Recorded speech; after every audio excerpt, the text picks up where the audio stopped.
Okay, and so this is very new work for me. It's not something I just started, but it's something I picked up again after having laid it down for a couple of years because I wasn't getting anywhere with it.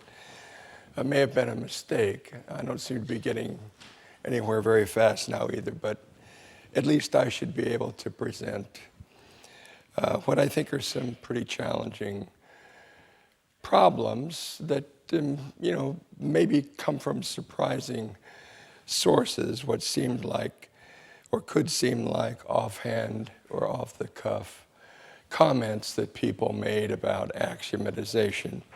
I actually think they weren't off the cuff at all, they were studied comments. So all of the comments I'm going to talk about today fall into that category. All right. So let's begin then by looking at a well-known passage from Gergon, in which he talks about what I call, generally speaking, organizational ideals of science. He was really interested in duality, and even more particularly in dual axiomatizations.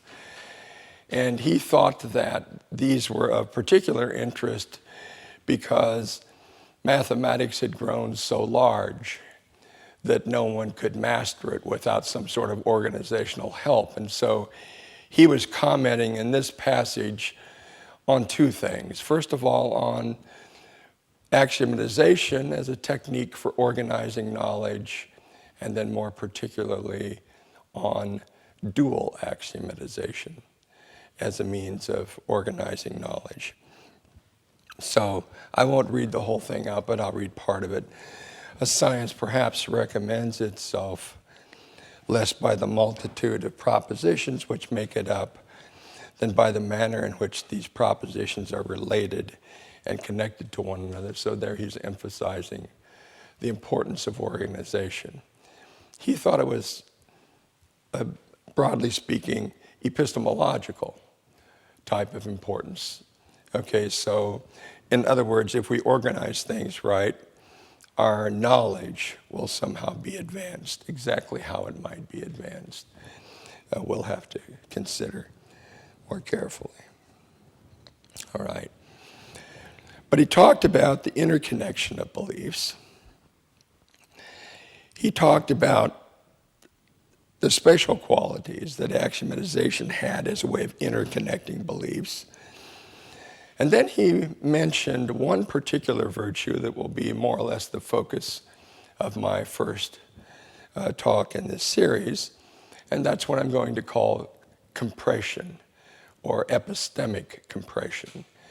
He thought that the most important thing that was offered, especially in a high form, by dual axiomatization in projective geometry, was that it allowed one to embrace a great number of truths at a glance somehow. So some sort of summarization or condensation, or I call it compression.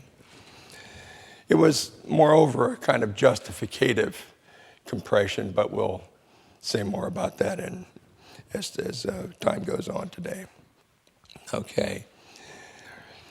And he didn't give an example here, but he gave a general description of the traits that an example or any example he might have mentioned would have, and that is that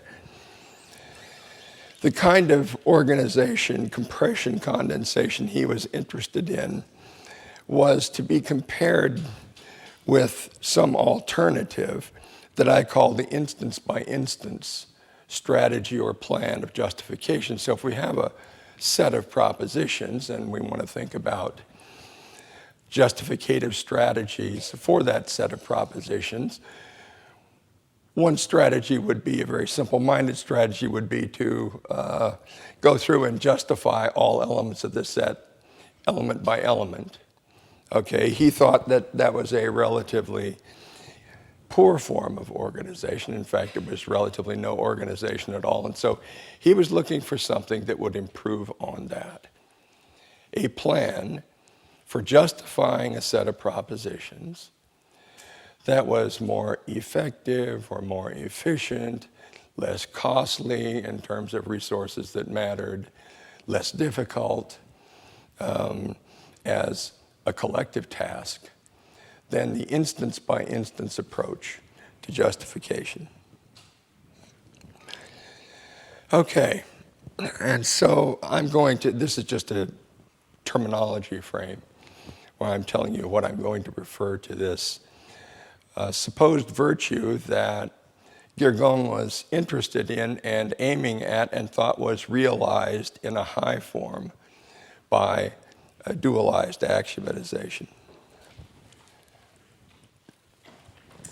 All right. Well, he wasn't the only person who talked about this, of course. And so, in fact, we could spend days looking at examples. We won't do that. I've got 3 or 4, though, that I think are worth our time taking a look at. Here, Bossuet talks about the importance of smallness of size in a set of axioms. Now, this is something that you've doubtlessly all read many times, how axiomatization is somehow better when the number of axioms is small. And that's supposed to be, you might think, well, yes, as a kind of measure of the skill or knowledge of the axiomatizer, that might be an excellence. It would take more skill, more knowledge perhaps, to axiomatize a set of propositions using a small number of axioms than using a larger number of axioms. But is it, in fact, not just a virtue bespeaking an excellence or a command of some sort on the part of an organizer? Does it also constitute itself an organizational virtue? And the suggestion here is that it does. Okay. So, Comte talked a lot about the importance of organization in knowledge. And his view was that, here you'll see him talking, in fact, about this instance-by-instance strategy for justifying a set of propositions. He says it's essentially the task of science to dispense, so far as different phenomena permit it, with all direct observation. Because direct observation is a paradigmatic case of instance-by-instance justification. And so, according to Comte, the organizational purpose of science is to produce a justificative strategy that's an improvement on this instance-by-instance kind of justificative strategy. Okay, so, and then he speaks about compression here, enablingness to deduce from the smallest possible number of immediate data the greatest possible number of results. I think his use of the term data there is, however, significant. I'll have more to say about that in a moment. Okay. And now, this is the last example I have. I wanted to show you that this isn't something that passed from view in the 19th century sometime. It continued well into the 20th century and continues, in fact, today. So Caron says there must be a number of statements called postulates or axioms which are accepted as true and for which proof is not required. That's what the organization of mathematical knowledge requires. From these, we may attempt to deduce all other theorems by a purely logical argument if the facts, something like Comte's data, if the facts of a scientific field are brought into such a logical order that all can be shown to follow from a select number of, preferably small in number, simple and plausible statements, then the field is said to be presented in axiomatic form. But then this striking remark, but that won't avail much unless the number of axioms is small. Okay, so you can see this is kind of a haunting refrain. Keep the number of axioms small. Most everyone who talks about axiomatization and its virtue in the last 200 years has emphasized something like that. So anyway, as I read this passage, and actually the larger passage of which it's a part, what's being said here is that the value of an axiomatic compression is, in some sense, proportional to its tightness. Okay, the degree to which it compresses some body of knowledge. And the factors he names that contribute to tightness are the size of the set of axioms, the individual simplicity of those axioms, and then their relationships of independence. Okay, so somehow these are three things then that contribute to tightness of axiomatic organization, the idea being that the tighter the organization afforded, the better the axiomatization.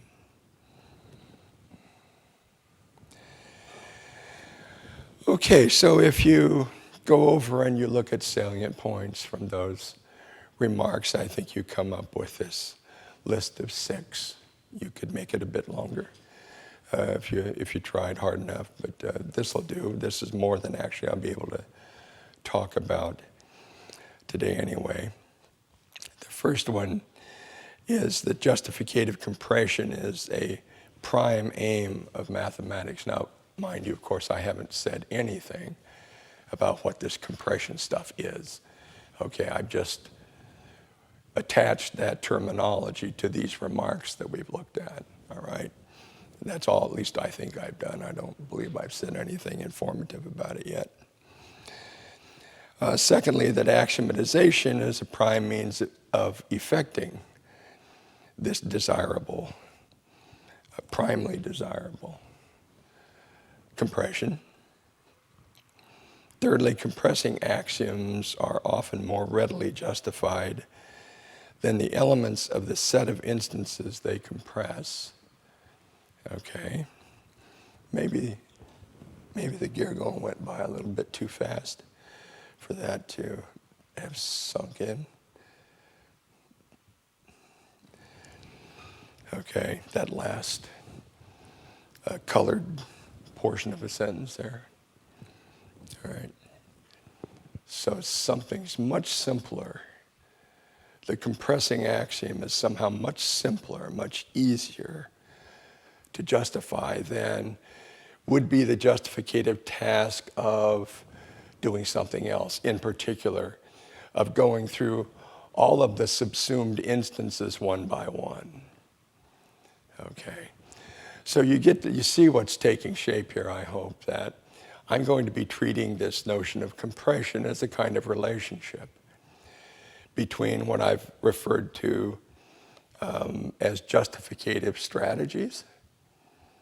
Okay, and so if one justificative strategy for a given set of sentences offers some sort of advantage of the sort that Gergon and these others have talked about over another strategy, then we'll say that the one strategy compresses the other.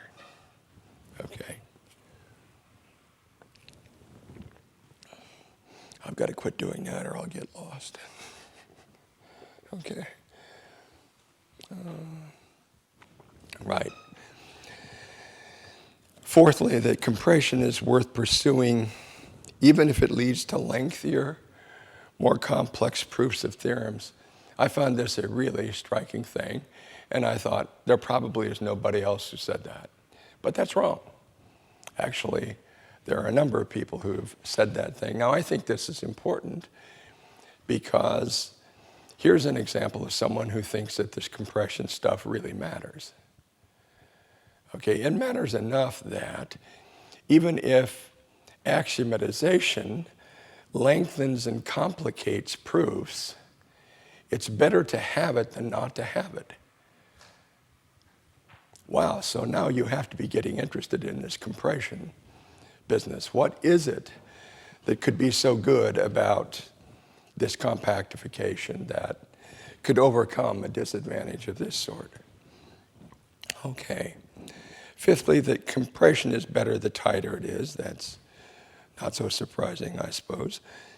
And lastly, that the tightness of compression depends on these factors that Gergon, Comte, and Courant mentioned: relative sizes of the compressing and compressed sets, the simplicity of the individual elements of the compressing set, okay, and the mutual independence of these. Now, actually, I kind of started thinking about this when I was reading some old papers of Alonzo Church.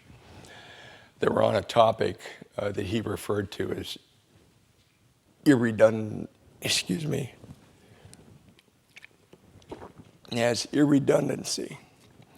These papers, he wrote 2 papers on this in 1926 and 1927. And irredundancy was supposed to be a more fine-grained form of independence. So Church was interested not only in whether you could derive one axiom for another, he wanted a way of talking about and even reckoning, or at least partially being able to measure, overlap between axioms that didn't completely overlap. Okay, overlap so much as the one to be derivable from the other. Okay, so he introduced this notion of irredundancy and wrote a couple of papers on it and then dropped it. He never went back to it. If you want the references, I'll be glad to provide them. So here's what I'm going to try to do then in the rest of the talk today. I'm going to, first of all, try to get clear on the nature of what I've referred to as justificative compression. All right? Now I won't end up with anything that's terribly precise, but I think any progress here should be welcome, and I think I do make some progress. Secondly, I want to get clear on the relationship of compression to axiomatization. Okay, so if we know a little bit more about what compression is, then it would make sense to ask, what is it about axiomatization that produces this stuff? Okay, so I'm going to think about that some. Thirdly, I want to get clearer on what constitute significant increases or decreases in this property I've called the tightening of the tightness of a compression. Okay, and lastly, I want to consider whether compression and or tightness of compression are maybe in competition with other ideals of mathematical knowledge, and more specific with other ideals of axiomatization. Okay. So for instance, I was thinking in particular of this suggestion that somehow a good axiomatization was worth having. It was better to have it than not to have it, even if it complicated proofs. Okay, so usually we think of simplicity of proof as some kind of an ideal of using proof as an implement of knowledge, all right? According to the author who said that, that's not entirely true. There are other virtues to be considered. And so I want to see if I can figure out a little bit more clearly what kinds of virtues might come into conflict with the virtues of compression or tightness of compression. Okay. And so then we'll begin with this, what I think is a key point of Gergon. And that is this claim that seen from the elevated view, that is to say the view of an axiomatization, one realizes that the compressed instances, that is to say the family of individual propositions that are covered by these axioms, okay, they stem from a common principle, the compressing principle, and then this striking remark, it's often incomparably easier to establish this compressing principle than it is the particular truths that constitute the instances of the principle. Okay, and so now you can see, I think, in this one little remark, the glimmer of a notion of compression, all right? An axiom, or what he calls a principle here, compresses its instances, okay, at least if you're talking about a view of those instances that has no alternative but to regard them instance by instance. Okay, so again, it's an organization of a family of propositions, all right, versus another organization, but a poor one, of a family of propositions. So I'm going to call this Gergon's observation. Now, I think there are three different ways to understand what he's saying here. And you can see the influence of my life at Notre Dame in this kind of terminology. Unbelievable. I mean, I blush when I read it, but I couldn't think of any. I'm so ingrained in this way of doing things that I just use this terrible terminology. So the three views of this remark of Gergon's I'm going to call the self-evidential interpretation, the regressive, not the regressive-y, the regressive understanding, and the demonstrative interpretation. So let's look at the self-evidential interpretation. Okay. So, according to Gergon, compressing principles can sometimes be self-evident. And when they are, their justification is easier, more readily available, less costly in terms of investigative resources than any instantial justification of their instances. Okay, so there's a kind of claim of efficiency or effectiveness here, that one way of justifying a class of propositions is more efficient, less costly than some other. Okay, and when you have that relationship again, the former compresses the set of propositions it covers in comparison with the latter. Okay.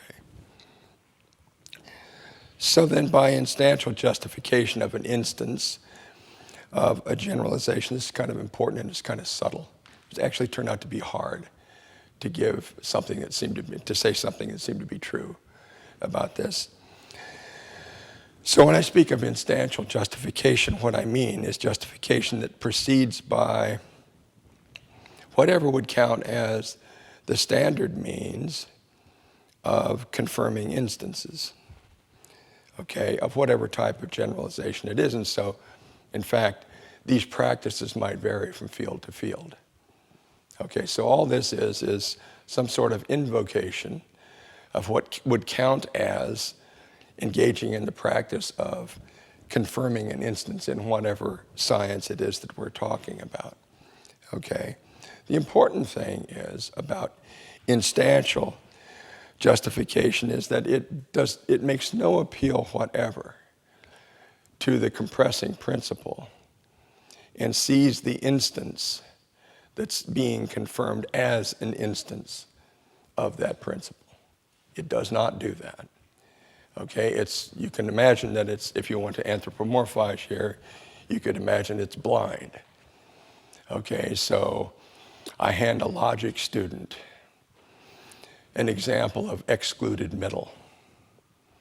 Okay, this is a person who's a firm believer in the virtues of the empirical approach to things, doesn't care about its form, sees two sentences, decides to conduct an experiment to see whether one of those is true, and it turns out to be true.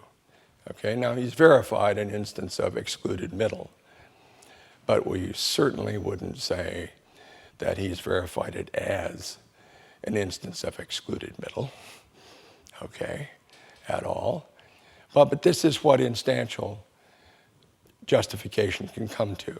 It doesn't justify by dint of some relationship it sees obtaining between a covering principle and the instance being verified. It does not do that. It just takes a more direct approach to the verification of the instance.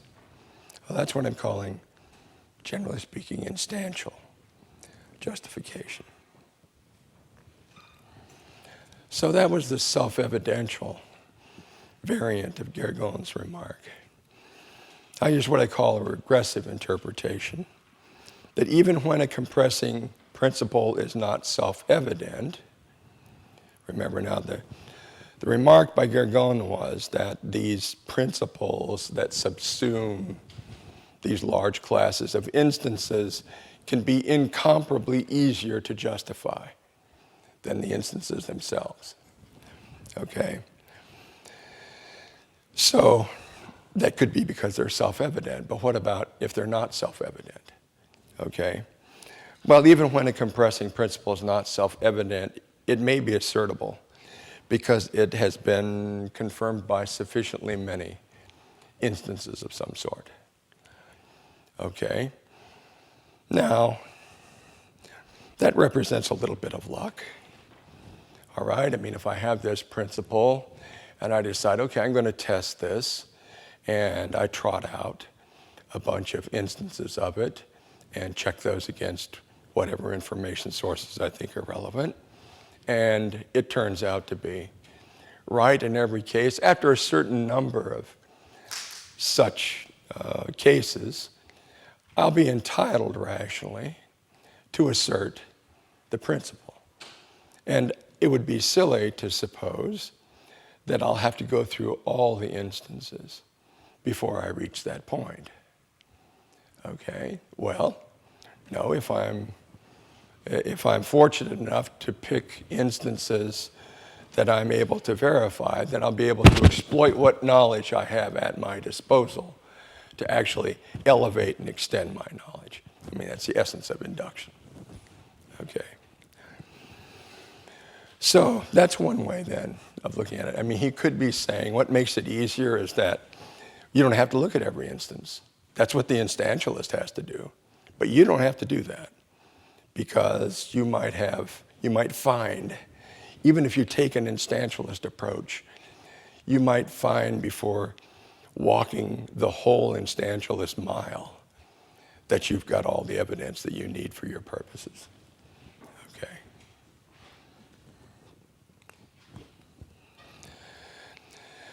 So, and last but not least, the demonstrative alternative. A compressing principle that is neither self-evident nor regressively justified might be justified by a proof. And it might be that proof that justifies the principle is somehow less difficult, less costly to obtain than any instantialist justification of the principle. That is to say, a complete instantialist justification, one that goes through all the instances. Okay? But it wouldn't even necessarily have to go through all the instances. It might be that any portion of a full instantialist justification that would be capable of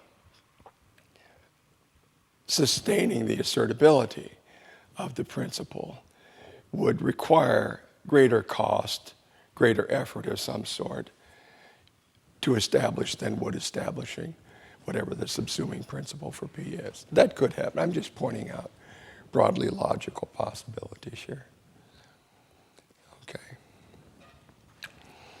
So now let's talk a bit. I think we're ready to say something clearer about justificative compression. And so I distinguish three different claims here. And I think each of them clarifies in a certain way. First is that the justification of a principle P, whether it's self-evidential, regressive, or demonstrative, could furnish a more feasible and less costly means of justifying a set of instances, sigma P, than would instantial justification of sigma P. That's not guaranteed, but it could happen. Okay. If so, and if there wasn't a sacrifice in quality, justificative quality, okay, then I think the non-instantial justification of P would be said to provide a justificative compression of that set, sigma P, with respect to its instantial alternative. Okay.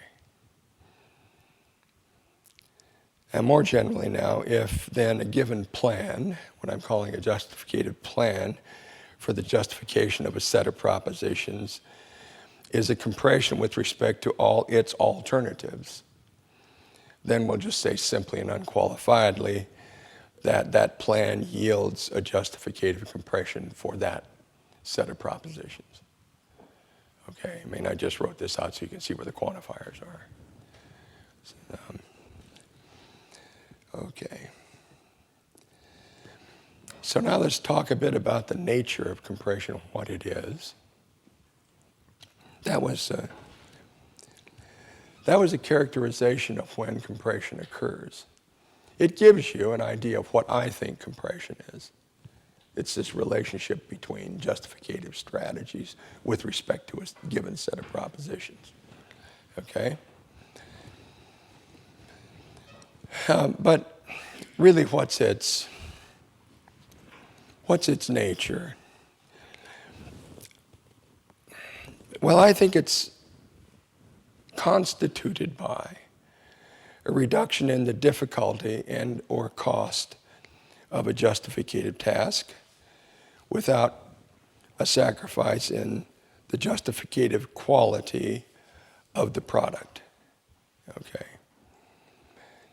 And so I want to say that if you accept this, that the goal of compression is to maximize epistemic productivity, and that means to maximize a certain ratio. Okay, and here's the ratio. Okay, so you take the value of the total epistemic product that results from applying what I call a justificative plan or strategy to a set. Okay, and then you compare it with the primitive epistemic resources that were needed in order to operate or put that plan or strategy into operation. Okay, if the total product exceeds what you needed in order to get the total product, then there's been a gain of some sort, and I take that as a kind of measure of the justificative compression, all right, of the strategy we're talking about. All right. Now, I want to remind you, I mean, you probably haven't forgotten, but just to make sure you haven't, we're talking about what people mean when they say you should keep the set of axioms small. All right.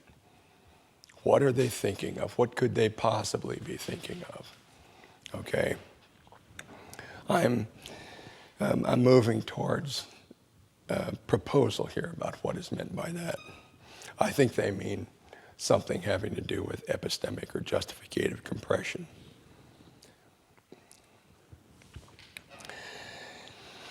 And now I want to think about compression in a little bit less abstract way.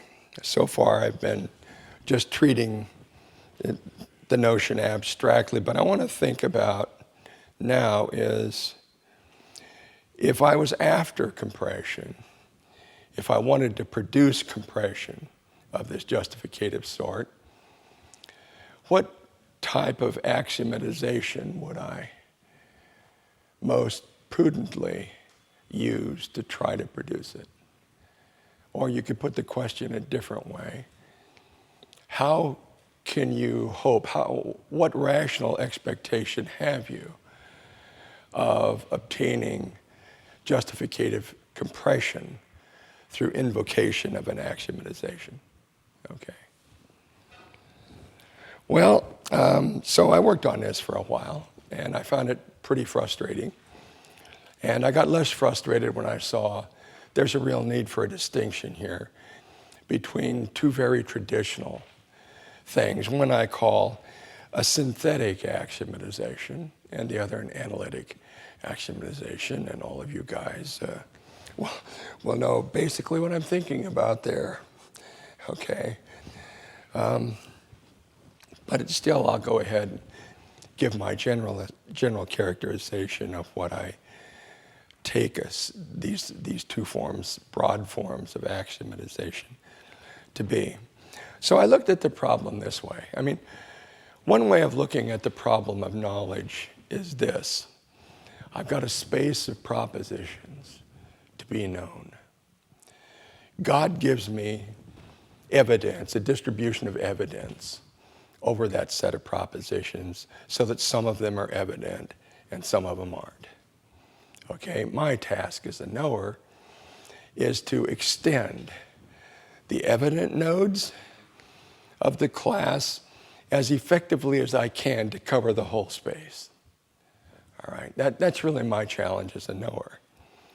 Well, but I really do depend on God here now, don't I? Because if he distributed evidentness over deductively weak propositions, then I'm just going to be screwed. Okay, unless I've got some device at my disposal that allows me to really do something special, namely take logically weak propositions that are justified and extend their justification to logically stronger propositions. Well, that's called induction, of course. But one way of thinking or conceptualizing what's going on here is this. I might also get lucky.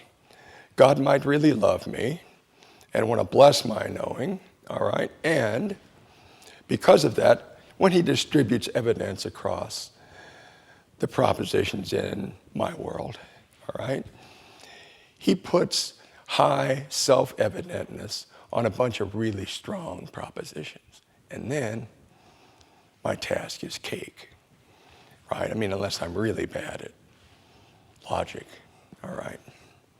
So, I mean, one way of looking at our situation, it could even be a predicament, as knowers is this. This is the way life is. There are natural sources of evidence. That's what we have to start with, okay? How much our knowledge can be developed depends on things like the logical power and the inductive patterns that exist in this set, or that we can find within the set anyway. Okay. So a synthetic axiomatization represents a case where self-evidentness and logical strength coincide. Okay, so they converge there, all right? And then there are rich possibilities of justificative development. Okay. I'm employing the synthetic analytic terminology just to follow tradition terminologically here. Okay, so if you want to be reminded of where this came from here, here's a quote from a classical source, and there's a quote from a much less classical source, but a really good source because it represents a kind of distillation of mid-19th century understanding of what synthetic reasoning was. Okay. You've noticed that I like to read dictionaries. Okay. Now, how about analytic axiomatization? Well, that starts from the less favored initial position, where evidentness is distributed across relatively logically, deductively weak propositions. And then what I have to do, I may have to really work. I'll have to collect instances. I'll have to know something about relations of logical form between the evident propositions and the ones that aren't evident. And I'll have to know something about how to conduct inductive reasoning in a rational and responsible way. Okay? If I know those things, I still have some chances of developing, of justificative development. Gotta hurry up here. Okay. So, again, following the just established terminology, there's Pappas on what analysis is, and you can see now why I call analytic axiomatization analytic. Here's a well-known remark of Russell's from this talk that he gave to the Cambridge Mathematical Club on the regressive method of discovering the premises of mathematics. So I'm just sure, in fact, I spent a little bit of time at McMaster looking in the archives, and I spent even more time talking about guys who know those archives well. I'm just sure, after reading this and 200 other remarks of Russell's, that he was thinking of things in just this logical space kind of way that I am. He was thinking, my goodness, what if I step into a world where the possibilities of knowledge have an initial distribution of evidentness only over weak propositions? And what if that happens, in fact, in mathematics? What would my fate as a mathematical knower be? Well, he answers here, and he gives an optimistic answer, okay? And in fact, he says, that's not just possibly the predicament, that is the predicament when we're talking about these big, powerful axiom systems he called foundational systems. Okay? Now, those axioms are too powerful to be very evident. How are we going to gain knowledge of them? Then, well, we'll employ a regressive strategy. All right? And in fact, he said, that not here, but in other writing more than once, that optimal evidentness occurs somewhere in the middle. Okay, now he didn't mean most evident, he meant optimal evidentness. You can get most evidentness at the level of the weakest propositions, but they're just not useful, okay, because they're so logically weak. What you want is a distribution of high evidentness across some constellation of propositions, which at least collectively give you some considerable, at least inductive, basis for ratcheting up your knowledge to a principle. Okay? So that's more or less what he's saying here, that we tend to believe the premises, the big mega principles, because we see their consequences, instead of believing the consequences because we know the premises to be true. So he thinks this is the actual situation when it comes to foundational axiomatizations. Okay, so now there are all kinds of questions that are raised by this distinction of two broad types of axiomatizations. And I'll start with some questions that arise in the context of what I've called analytic axiomatization. Okay, and they concern the disposition of a class of propositions I call D for something like data, all right? And the primitively evident propositions would serve as the evidence for H, okay? So that's why I call them data. They're the primitively evident propositions. We've got our space, D, or the elements of the space that bear the big E for evidentness, okay? So whatever evidence we're going to be able to get for principle is going to have to come from there, okay? And now the question arises, all right, so suppose we're lucky enough to get that. I can induce H from D, and I can see that all instances of D follow deductively from H. So does H, should you think of H as compressing D? Okay, now why should I be pausing so pregnantly over that question? Well, because remember, what I've been calling compression tracks what? It tracks evidentiary sources is what it does. Okay, and so if the evidence I have from H, for H, comes from D, then I can't dispense with the elemental justification of the instances of the elements of D. I can't, because then I lose H. Okay, so H doesn't really seem to compress D because it's not a justificative alternative plan or strategy for justifying the elements of D. It's not. Now we've got to do that from some independent source. Okay. And so then, what are the compressive possibilities for a regressively produced axiomatization, what I've been calling an analytic axiomatization? Well, it may do some compressing, but it doesn't compress the whole theorem set. So now there's a structure of compression that's beginning to develop that we'll have to consider before we can really talk about it in an accurate way. And it's even more troublesome because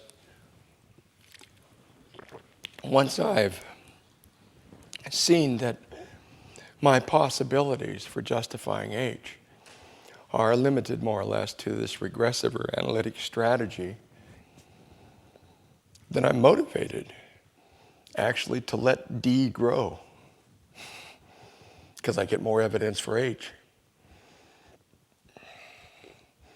So then the uncompressible part of the theorem set, I have a rational motive to let grow. That's kind of like saying I have a rational motive to not compress part of the theorem set. Okay. So whatever kind of value of axiomatization is constituted by justificative compression, it's not a simple ideal, all right? Not at all. It's relative to an axiomatic strategy, synthetic versus analytic, and it's relative to a bunch of features of the data set, okay? Another thing that has to happen here is there's a kind of, the evidence that D provides for H gets better the more independent, in a certain sense, or a certain family of senses, the elements of D are. Because then they're really separate pieces of evidence. Okay, and so when I add an instance, I'm really getting more evidence. But I'm not, of course, if there isn't the right sort of independence relation between the existing tested instances and the new instance. So what I really have to do is to keep the elements of my data set apart. So not only don't I compress the theorem set as a whole, but there's one part of it that I not only don't compress, I kind of have to uncompress or decompress it. All right, I have to keep it from getting too compressed because then it weakens the evidence I have for H. Okay, so this is just to say that I think compression is complicated. All right? It started innocently enough by somebody saying, keep the number of axioms small. All right? And now look what's happened, okay? When we try to figure out, well, why would that be something I ought to try to do as an axiomatizer? The answer is because you get this stuff called compression, and that is you get a big bunch of justificative bang for very little justificative buck. Okay, so it's a real deal. It's a real justificative deal. All right, but now I see, no, things don't work quite so well. They might work that way in synthetic axiomatization. Maybe that's the kind of axiomatization these guys who talk about small number of axioms were mainly thinking about.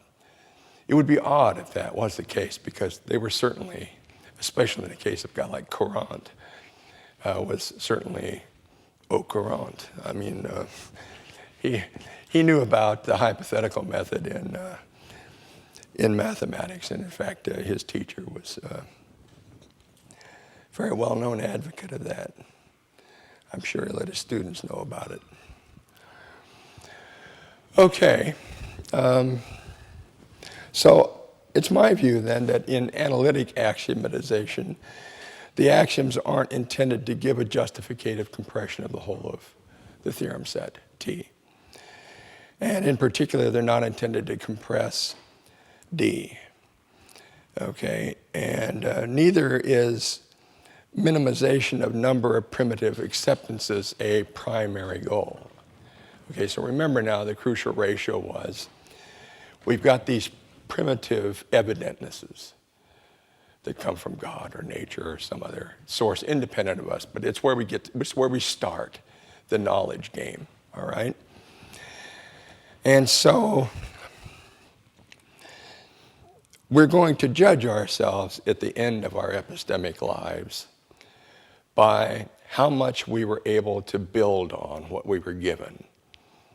All right, so we started with stuff we had no control over, and we did some stuff that we did have some control over, and if we were good enough at it, we got some more knowledge, okay, and then our our efficiency as knowledge developers will depend on how much we built out of what we started with, all right? And if, to the extent that we added, to that extent we compressed, in a sense. We compressed what we gained into what we started with, okay? That sounds like a kind of a red-blooded working man's way of looking at knowledge, right? I mean, emphasizes productivity, efficiency, skill, all that kind of stuff. Okay, so now I want to say just a bit about what it is we're counting when we're paying attention to what some people refer to as the number of axioms. Okay, was it really something like numbers of propositions that mattered? No, it wasn't. It was rather this. It was number of distinct justificative acts that we needed to perform in order to cover a set with justification. All right? Now, maybe there's some correspondence between numbers of axioms and numbers of distinct justificative acts that are needed to produce such a covering, but maybe there's not, okay?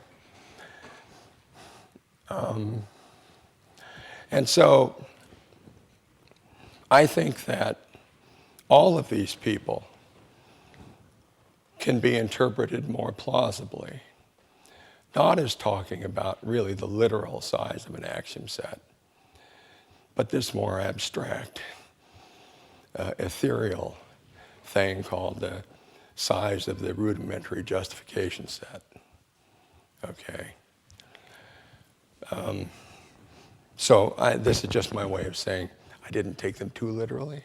I took them pretty seriously.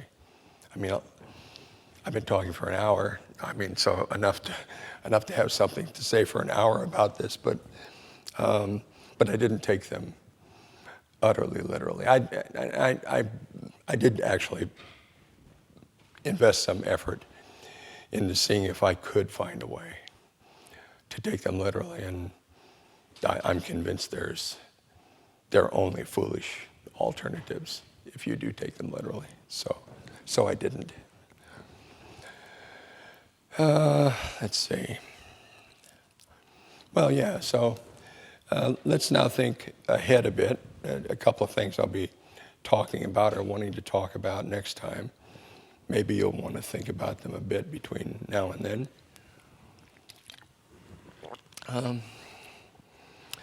And those are the two questions at the bottom, which I think pose quite rational challenges, or quite radical challenges, to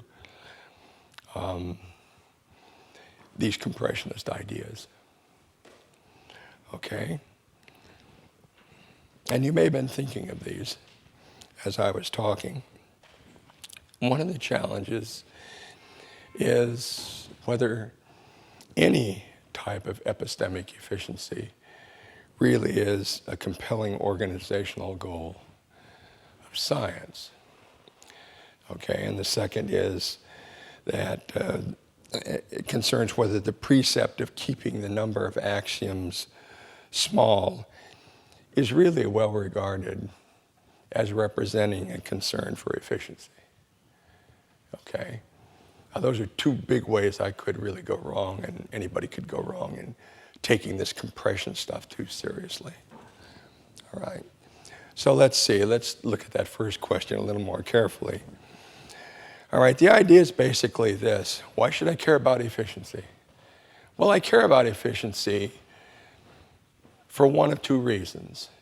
Either because resources to do what I want to do are scarce.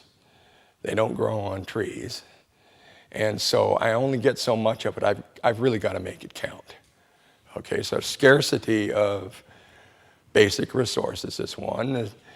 And the other one is really a very different sort of consideration. It has to do with a kind of scarcity, but a kind of self-created scarcity. Okay? One thing I have to worry about when I'm trying to manage resources is using up the resources before I've done what I want to do. That is to say, that's something I have to worry about if the resources are depletable.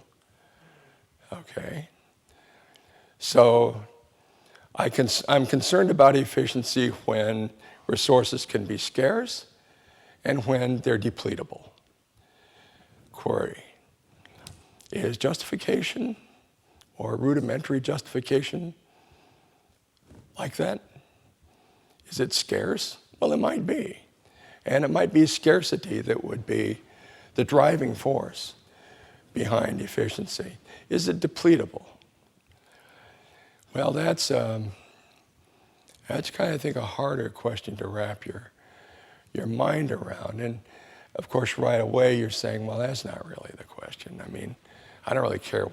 I know justification is eternal. Plato told me that, right? It lasts forever. But of course, it's depletable in this sense. In order for me to use a piece of evidence to extend my knowledge, I have to do something with it. That means I have to have the resources to do something with it. And those resources might be depletable. Okay, so even if the stuff itself isn't depletable, the justification itself, my ability to put it to some kind of good use might be depletable. All right. Let's see, do I want to say anything more? Yeah, I think I'll just leave it for the next lecture. And there's a summary of the main points that I tried to make today. And that's it. Thank you.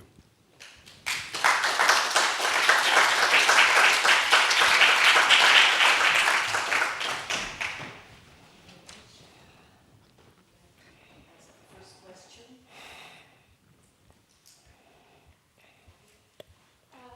In fact, this is a set of issues that are very, very interesting.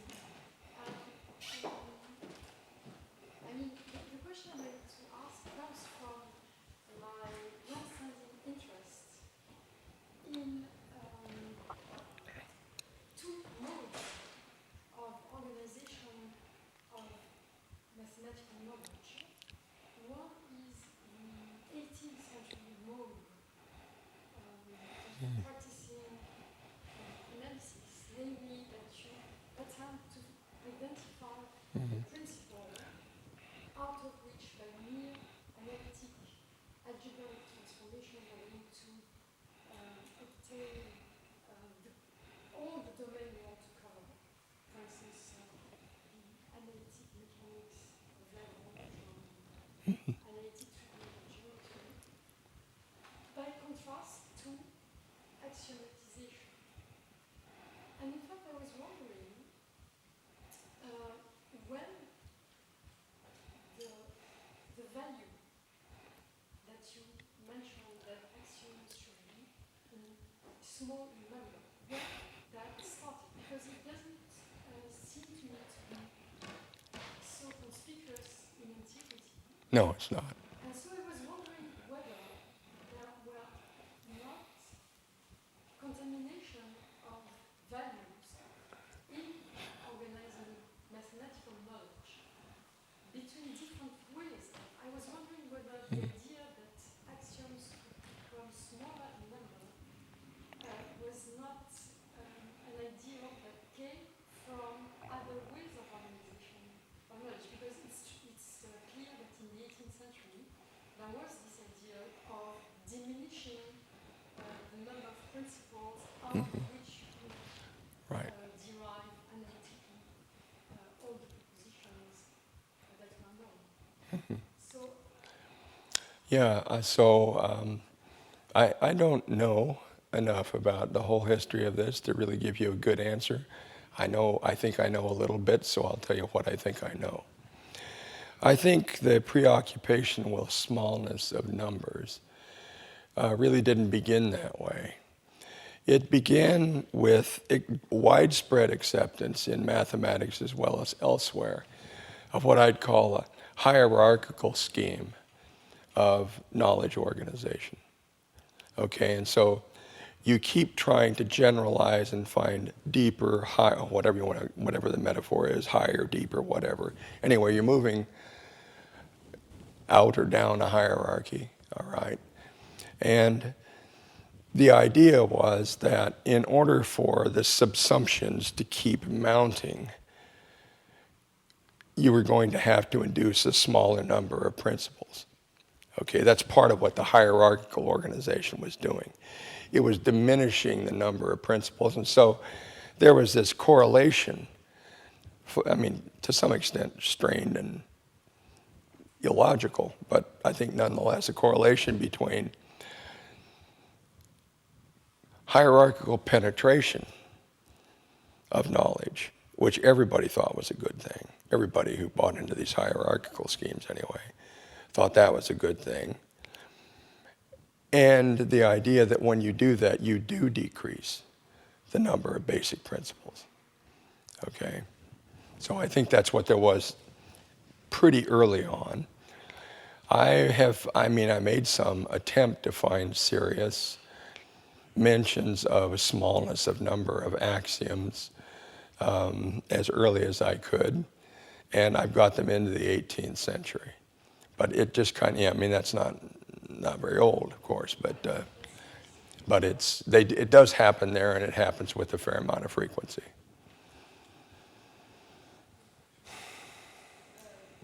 The way you just formulated it made me think of Descartes, because in his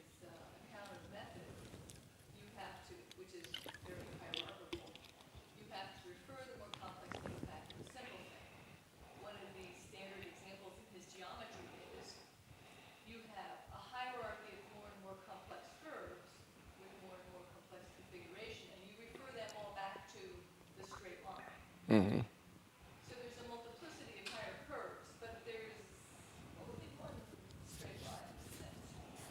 Mm-hmm. So, but of course, that's analytic, isn't it? But I mean, that's Sure. referring it back to fewer, simpler elements, not Right. fewer, simpler propositions.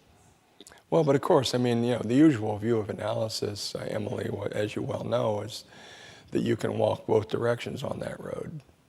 And in fact, it's only because you can walk both directions that you take the analytic walk. All right? I only do analysis so I can ascend to a principle and then do synthesis. And if I can't, if my analytic procedures are such that they don't allow me to do that or they don't facilitate my doing that, then they're not very good. They're not what I want analytic methods to be. So I think that this just pertains to your last remark about that's analysis rather than synthesis. Yeah, it is, but they were a kind of unit, two sides of a coin.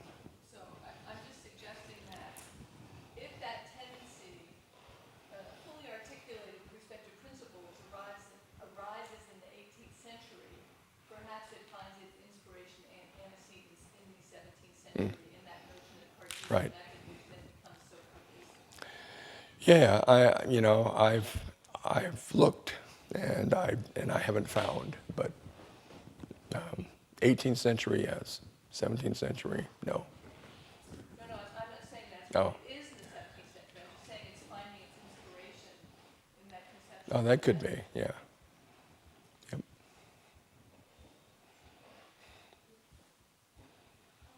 Your kind of justificative compression as an axiomatization to make which you want to make an axiom system to organize mathematical knowledge. And which what I want to ask is, how would you respond to Guido's incompleteness theorem, which he proved that the second order logical system cannot justify itself. Right. So I think one way to read that, one consequence that I think can be reasonably derived from that is that it establishes a limit on compressibility. Okay? But I'm not so interested in that limit. Actually, I have thought about this quite a bit. Okay?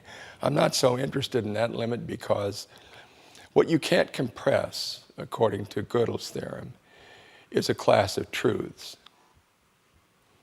All right, so say I can't take the truths of arithmetic and axiomatize them. All right, but that doesn't mean, of course, that I can't axiomatize all kinds of other spaces of propositions. Okay, and so I'm taken by actually the kind of notion of completeness that were around in the late 19th and early 20th century were all examples of what I call descriptive completeness. Here's the kind of completeness you had to have if you were producing a formal axiomatic theory of a given area of mathematics. You had to capture as theorems all known theorems of that field. If you did, your axiomatization was complete. Why? Because you had captured every known truth. You had captured all the data. That's what theories are responsible to capture, is the data. This is exactly what Russell said. Of course, it's a very non-Gödelian type of notion of completeness, but it certainly was a much more common conception of completeness. Well into the 20th century than Gödel's was. Did that help? Okay.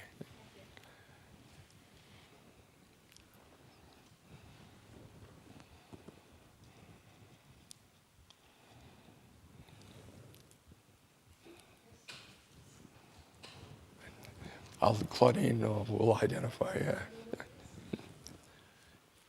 do you think that Gödel raises the bar too high because he thinks that a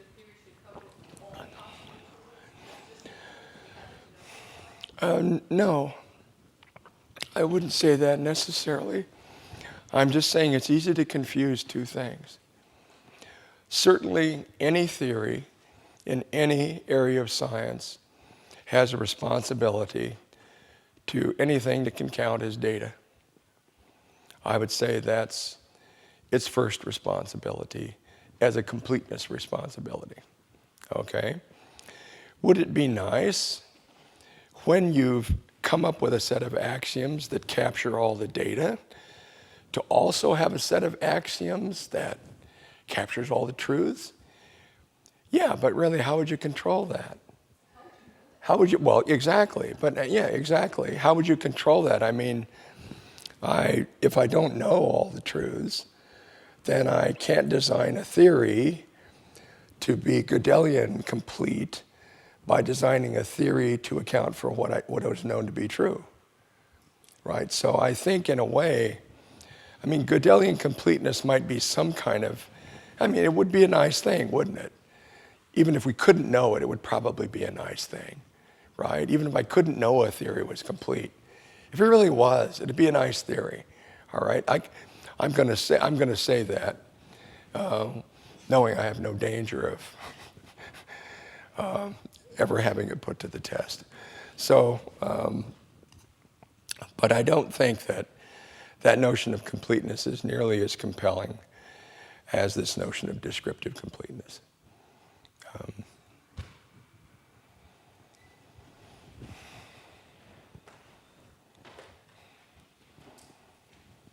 Jonathan, you had your hand up. Yeah, I was just thinking throughout the whole talk. I was thinking about reasoning to best explanation, and I was thinking about physical sciences. And I was just wondering, we were talking, you were talking about depletion of resources, and I was thinking, well, time is a very valuable resource. And you had mentioned that at the beginning. So time is a resource, and when scientists, for instance, some hypothetical scientists, reasons to the best explanation, there's often an intuition, a feeling like, okay, I have enough information, I can move somewhere with this information, right? So it's obvious that compression has it has a kind of use already in the practice. Right. Yeah. I Yeah. was wondering if so it's an open-ended question. Yeah. Well, I mean, I guess I want to say here. I mean, I agree with that. What I'm not sure about, though, is whether I'm really right about what compression is.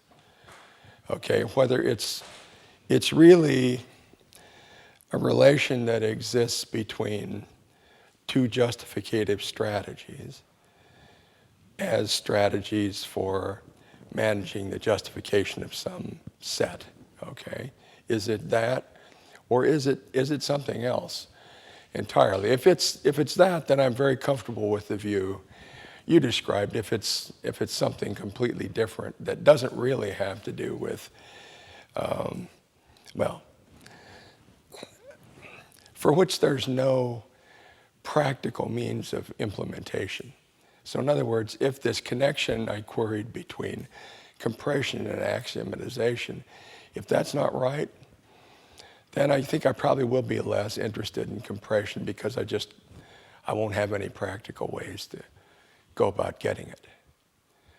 Right? I mean, we know something about axiomatization, but I don't think there are not too many strategies you can think of other than, of course, induction, that are clearly strategies, justificative strategies that have clear compressional promise. I mean, right? I mean, in some ways, of course, the inductive strategy is even more marvelous than the axiomatic method at that. But if you believe Russell, they're not distinct, right? I mean, the axiomatic method is the regressive method, and that's an inductive method. So.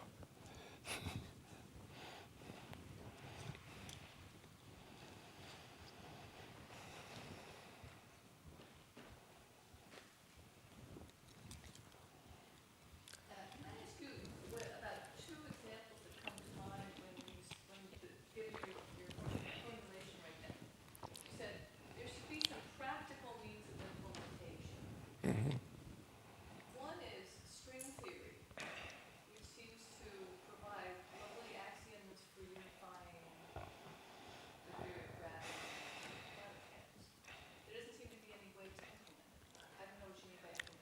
No, I don't mean, An okay. example is homotopy theory, which also seems to provide a local unification, but those homotopy groups are really, really hard to compute. Sometimes almost impossible. Is that what you mean by implementation? I'm not sure what to say about that case. I actually need to think about it. What I meant by implementation was really this. The question one question Jonathan raised was how compelling an interest compression really is. And I was saying that I would find it a less compelling interest, a less compelling virtue or ideal of science if there wasn't some practical means of implementing it. But I think there is, and I think that's axiomatization, okay? So that's what I meant by implementation, yeah.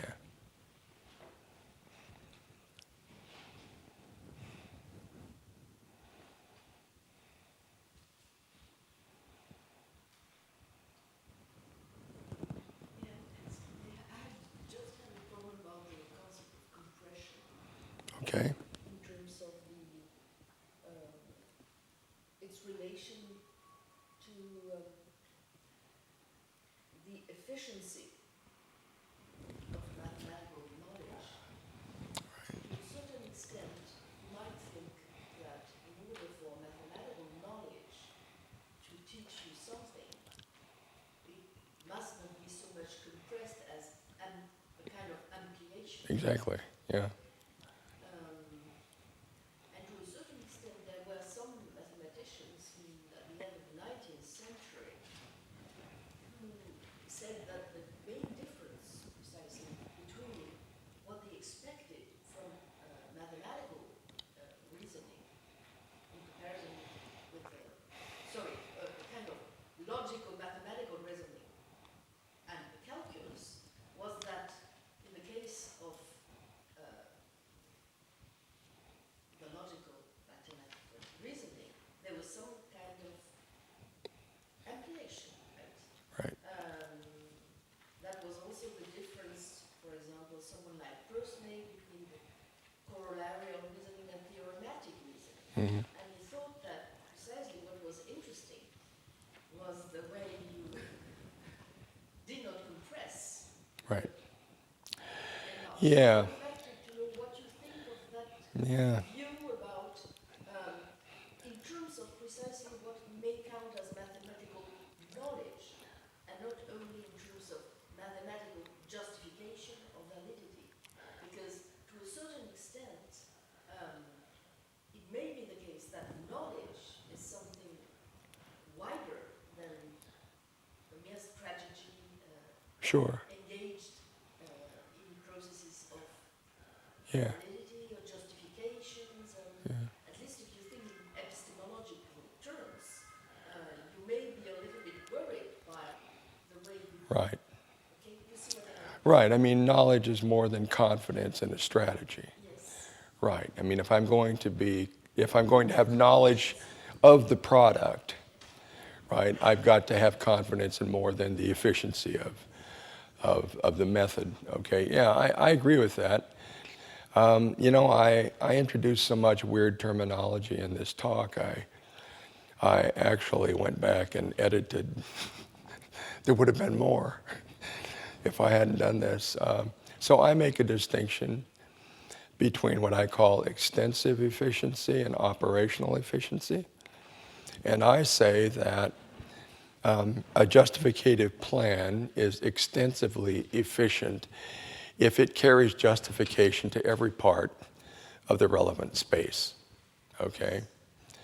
I say that it's operationally effective or efficient if it provides a practical way, if it kind of maximizes average efficiency of getting to the different points, okay? And that's something else, and in fact, I'm wondering whether those are really compatible as aims. I mean, it might be that there's some kind of tension between extensive efficiency and operational efficiency, but I just haven't figured it out. I don't really know how to think about it. But yeah, good question.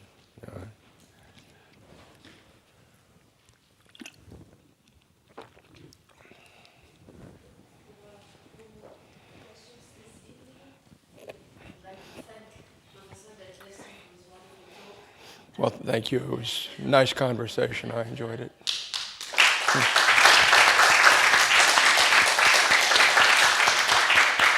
expecting the second part of the story on the 30th of October. Okay. Thank you very much. Oh, So I'll begin with a little bit of review of what we covered last week that's of relevance to what I plan to say today. The first thing I did was to make a distinction between two types of axiomatizations or axiomatic plans, as I sometimes call them. The one was a synthetic plan, and its characteristics were that the primitively evident propositions over a language, say, are deductively powerful. So they're actually good points at which to begin investigations.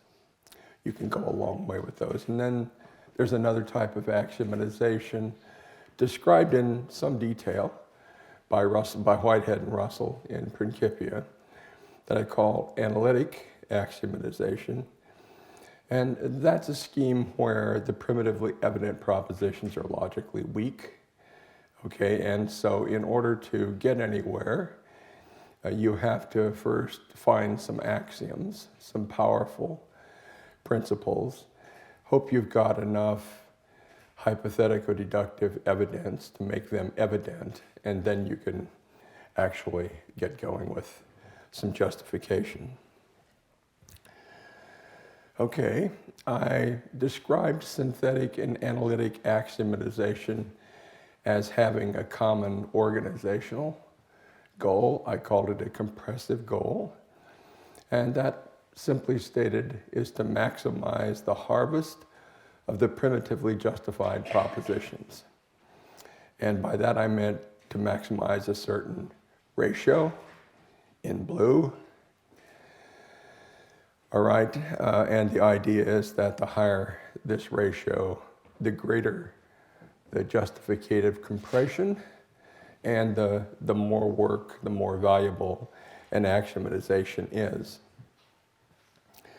Now, this was all said as an attempt to make some more than casual sense of a perennial demand among people writing on the axiomatic method have made on axioms, and that is that they be small in number. Why small in number? Okay. One wouldn't pay so much attention to this if it weren't such a constant refrain of people writing on foundations. Okay, so my attempt to make some sense of that was to introduce this notion of justificative compression, all right, which gives us some kind of way. Now, I didn't do it precisely, all right, but perhaps I said enough to be suggestive on the point. Okay, so anyway, that was my attempt to make sense of this constraint. When we minimize the number of axioms, that's a movement towards maximizing the ECR ratio, epistemic compression ratio. So this, along with this, there was a simple picture of analytic axiomatization that emerged, all right, and it's more or less the picture that Whitehead and Russell invoked in the Principia to justify their project. And that the reasoning behind it, the salient points of the reasoning behind it are on the bottom half of the page. Increasing the number of primitively evident propositions that regressively support, that is, inductively support, the axioms can increase the strength of the justification for axioms. When you do that, you can increase the value of the ECR. Okay, and so sometimes, rather than minimizing the number of primitively evident propositions, you'll get more value, more gain by maximizing them. Okay, so this was by way of raising a question about this minimization idea. Okay, and I went through more details than this last time on that. I won't repeat those here today. You're free to ask me if you want to in the discussion, of course. So then I introduced a notion that I called descriptive completeness, because this seemed to be something that interested Whitehead and Russell too. And as it turns out, it's something that interested a great number of the people who did foundational writing in mathematics in the later part of the 19th century and the early part of the 20th century. Here I've glossed actually, descriptive completeness as that property of a system of proofs when it proves all the data or all of these evident propositions or propositions identified as evident or something in that neighborhood. I'll actually survey a small number of variants on descriptive completeness a little later. Well, anyway, the idea was that descriptive completeness, if you have a descriptively complete theory, it will maximize the regressive support for a set of foundational axioms of the sort that Whitehead and Russell were pursuing. And when it does that, it will increase the value of the total epistemic product, okay, the total justificative strength, if you will, of the principles. And when you do that, you increase that crucial epistemic compression ratio because you get more justificative value out of your primitively evident propositions. Such, anyway, seemed to be the Whitehead-Russell reasoning for wanting descriptive completeness in their system. I'll take a look at a couple of passages where they said things like this in just a short time. Okay. So now descriptive completeness then became, for Whitehead and Russell, a kind of ideal of axiomatization. And it was accepted as an ideal also by people who were involved in what you might think of as competing projects with Whitehead and Russell. That is, people who are seeking alternative systems of principles that could serve as something that in those times was known as a foundation for mathematics. All right, and for instance, the people doing a different kind of set theory from that pursued by Frege. Frege was an example of this too, but in his case, he ran into problems with his proposals. All right, so I'm pausing here then to just call attention to a distinction I make between foundational theories, which are these very powerful theories that somehow try to organize the whole of mathematics, versus more local types of axiomatizations that don't aim to organize the whole of our mathematical knowledge, but aim just to organize some part of it. Okay. So now let's look at some sample statements of descriptive completeness from the period I'm talking about. The first comes from Whitehead and Russell, okay, who described in the preface to the first volume of the Principia, they described their project this way. In constructing a deductive system such as that contained in the present work, there are two opposite tasks which have to be concurrently performed. On the one hand, we have to analyze existing mathematics with a view to discovering what premises are employed and whether they are capable of reduction to more fundamental premises. On the other hand, when we have decided upon our premises, we have to work the other way. We have to build up again as much as may seem necessary of the data previously analyzed. All right. The chief reason, and this is a very important statement, this is his advocation of descriptive completeness. The chief reason in favor of any theory on the principles of mathematics must always lie in the fact that the theory in question enables us to deduce ordinary mathematics. That's the chief qualification any foundational theory can have, is this descriptive completeness or descriptive adequacy, according to Whitehead and Russell. This, by the way, is a statement that they made not only in Principia, but many times throughout the joint writing of the two. Whitehead was less repetitious as a writer, generally, than Russell was. But you certainly find this statement made many times in Russell's writings and from many different quarters, not just his work on the foundations of mathematics.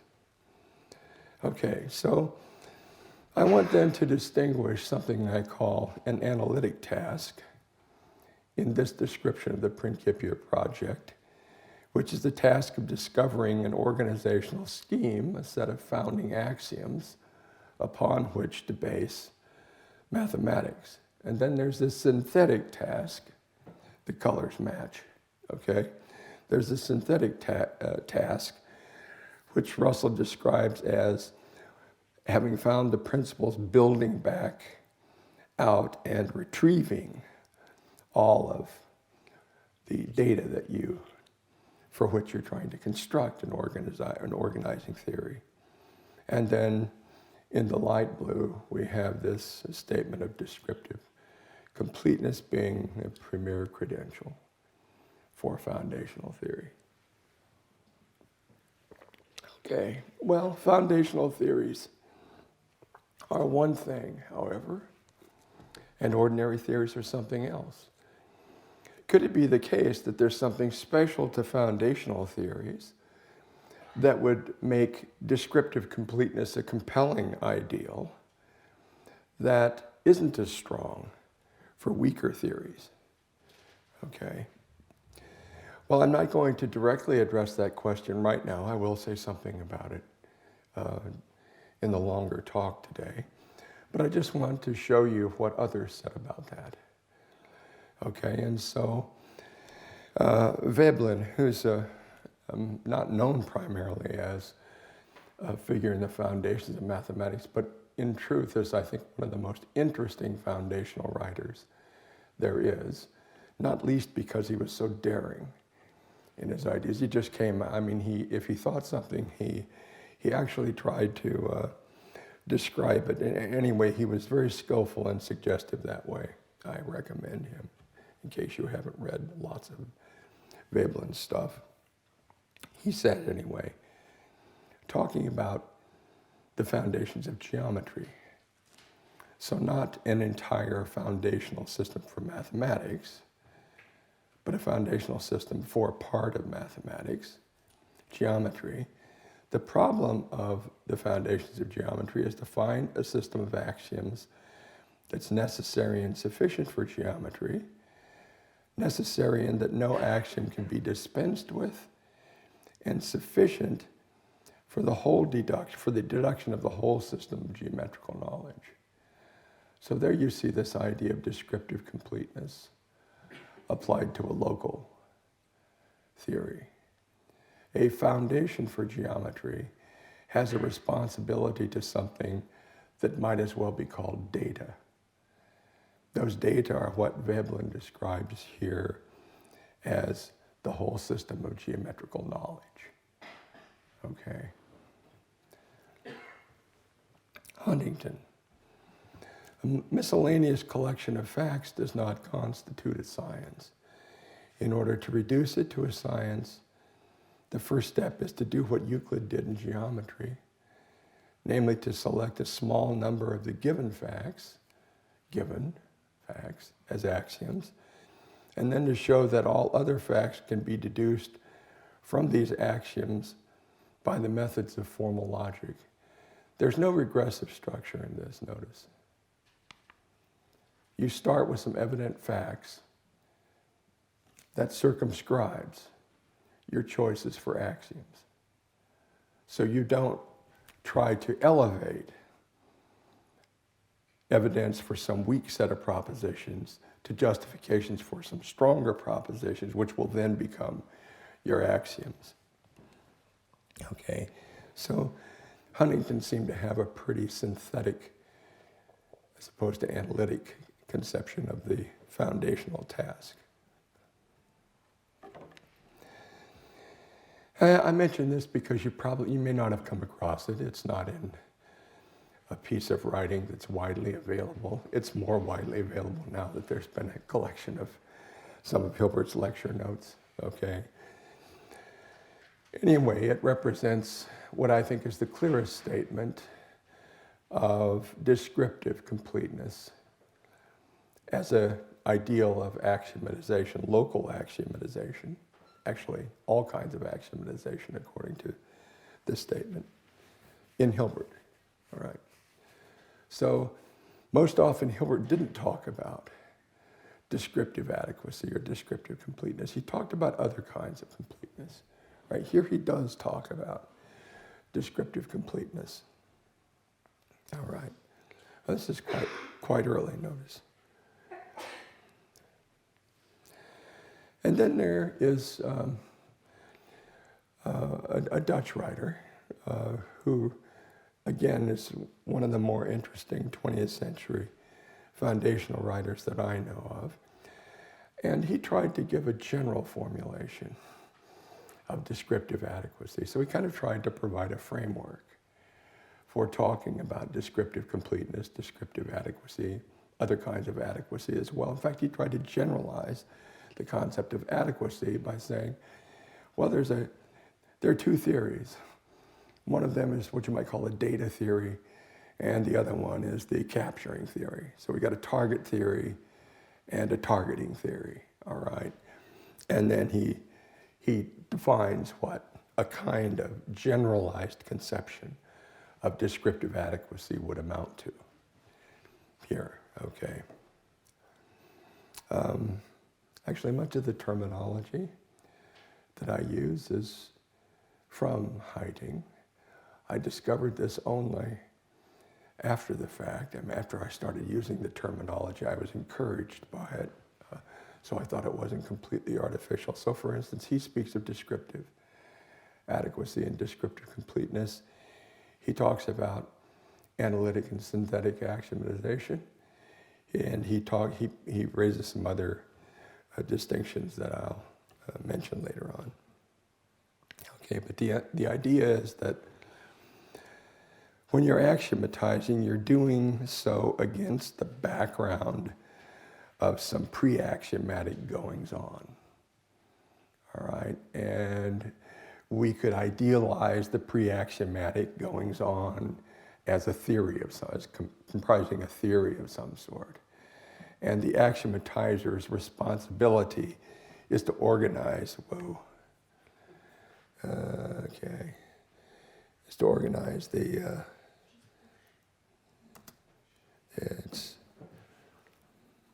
there we go, okay. Is to axiomatize, is to organize the data set by axiomatizing it. This comes from his terrific little book called Axiomatic Projective Geometry, by the way, which I just, that's actually mostly where I learned my projective geometry from, so I've got a warm place in my heart for it. Okay, so now let's gather the salient points of this little survey that I've done. Here are three different statements of descriptive completeness. One is from the Principia project, where descriptive completeness amounts to capturing currently existing mathematics in its entirety. The second is what I call the Hilbert-Huntington localized variant, which says that a condition on the adequacy of axiomatizing a local theory is to capture the known facts pertaining to that subject. Okay, and then this generalized formulation of descriptive completeness that we find in Heiting, okay, where we have a target theory and a targeting theory. Okay. There are different rationales for descriptive completeness that go along with these different conceptions of it, all right? So you'll notice, for instance, that you could satisfy the Russellian version of descriptive completeness by not accounting for all and only true propositions. All right? What you're really trying to do is to account for what people count as belonging to a theory. All right? So this is a kind of already highly epistemological view of descriptive completeness. All right? Hilbert and Huntington have a slightly different idea, and that is that you're not just supposed to capture what people count as belonging to geometry or algebra or the whole of mathematics. You're supposed to actually count for all of the propositions that are known. Okay, and this makes a lot of sense in terms of the Whitehead-Russell strategy, because you only get this hypothetical justification of the big principles if you start from evident premises. Okay, just having things that people believe isn't going to do you any good. All right, there has to be evidence, and that's all that does any good. Okay. So anyway, I'm saying that on the, well, I'll just give a summary here. I won't read this out. You can read it. There's nothing very complicated there. What I want to do at this point, though, is to make the same observation 3 times. Okay, and that is that completeness with respect to identified practice or identified fact or some target set doesn't imply Gödelian completeness. Okay, and this means that, at least in principle, you ought to be able to satisfy what at least Whitehead and Russell and these other writers counted as the premier qualification for an axiomatization of a subject or discipline without its being Gödelian complete. Okay, so descriptive completeness doesn't imply Gödelian completeness.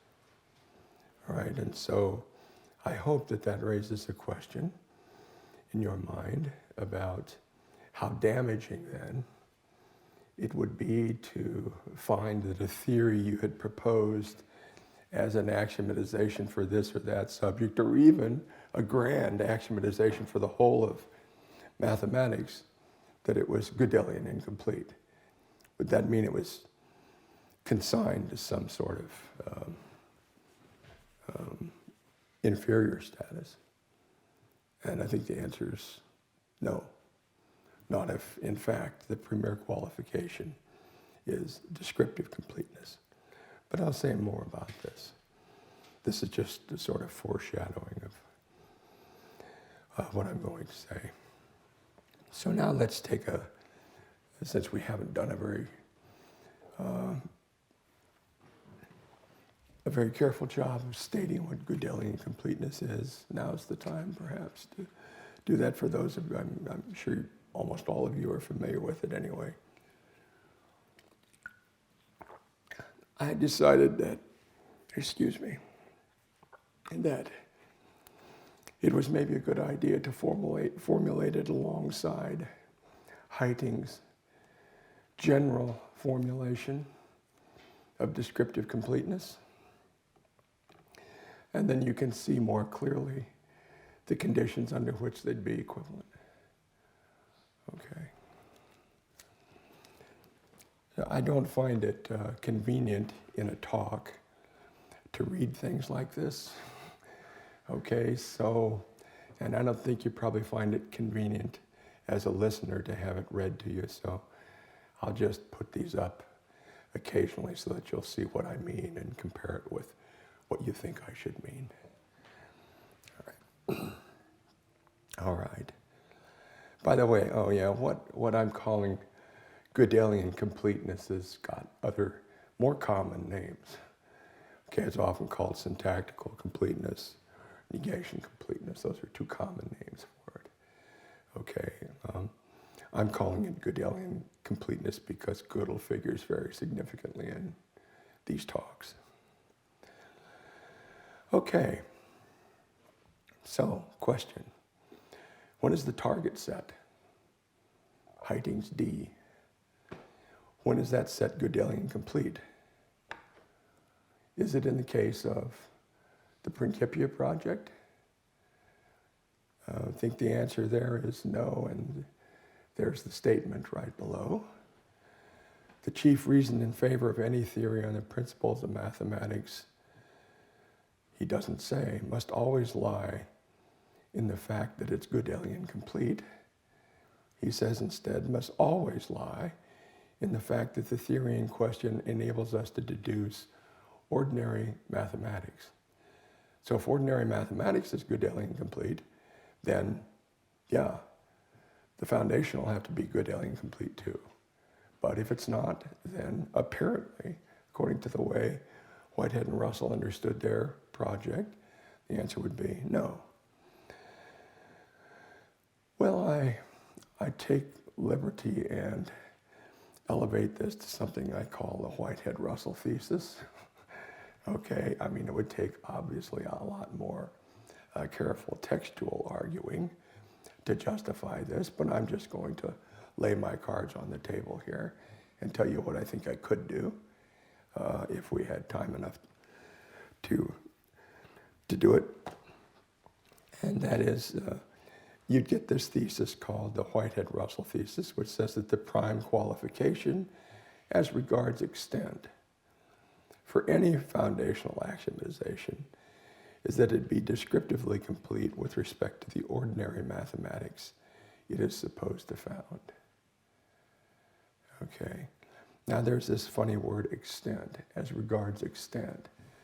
So I actually weakened Russell's claim because he didn't make that qualification. Okay, he just said the premier qualification is descriptive completeness. But I don't think, of course, that in a sober moment he would have elevated it above consistency or something like that. So I want to then limit this claim to qualifications that I call qualifications regarding extent.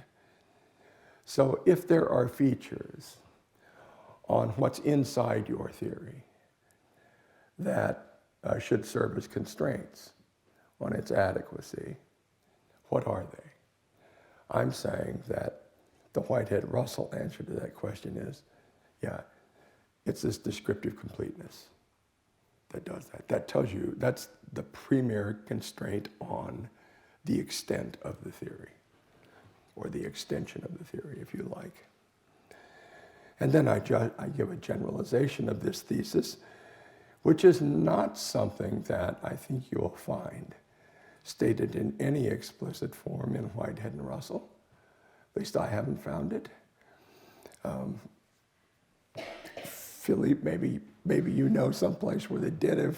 If you do, it'd be cool if you'd give me a reference here.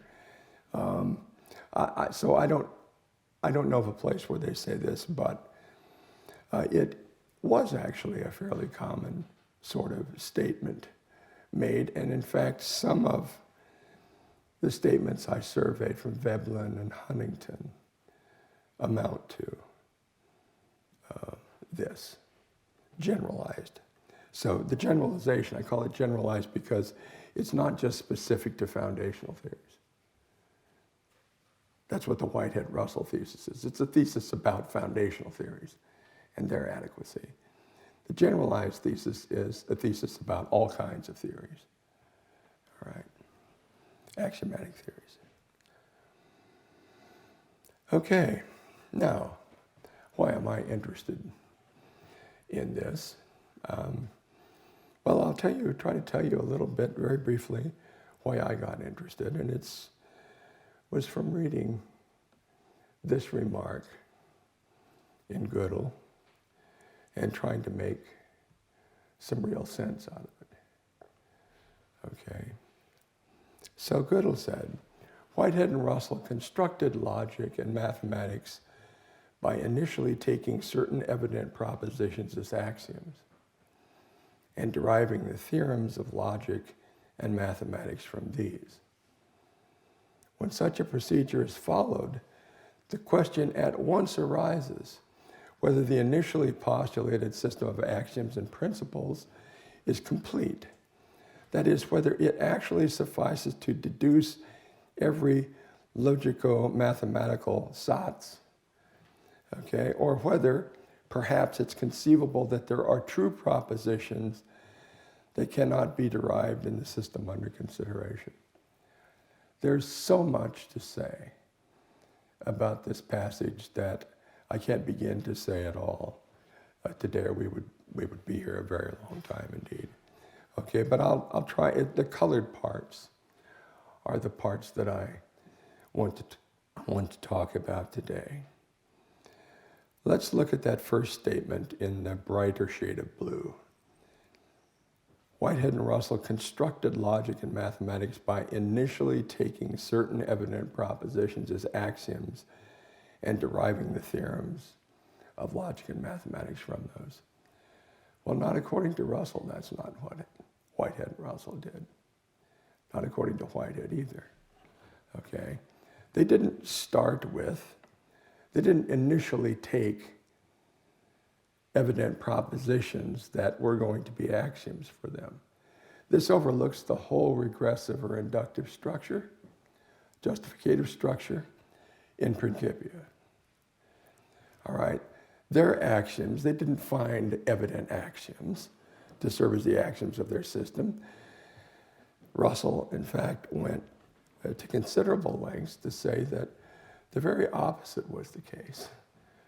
All right? And that one wasn't going to be able to defend their principles as real principles without a very extensive inductive, or what he called a regressive justification for those. Okay, so, well, all right, so that may be a mal-description of what Whitehead and Russell's, the justificative structure of Whitehead and Russell's project, but is it anything more serious than that? Well, I won't answer that question right now. Okay, I will suggest an answer to it later on, but I'd like to pass to the next point in this passage.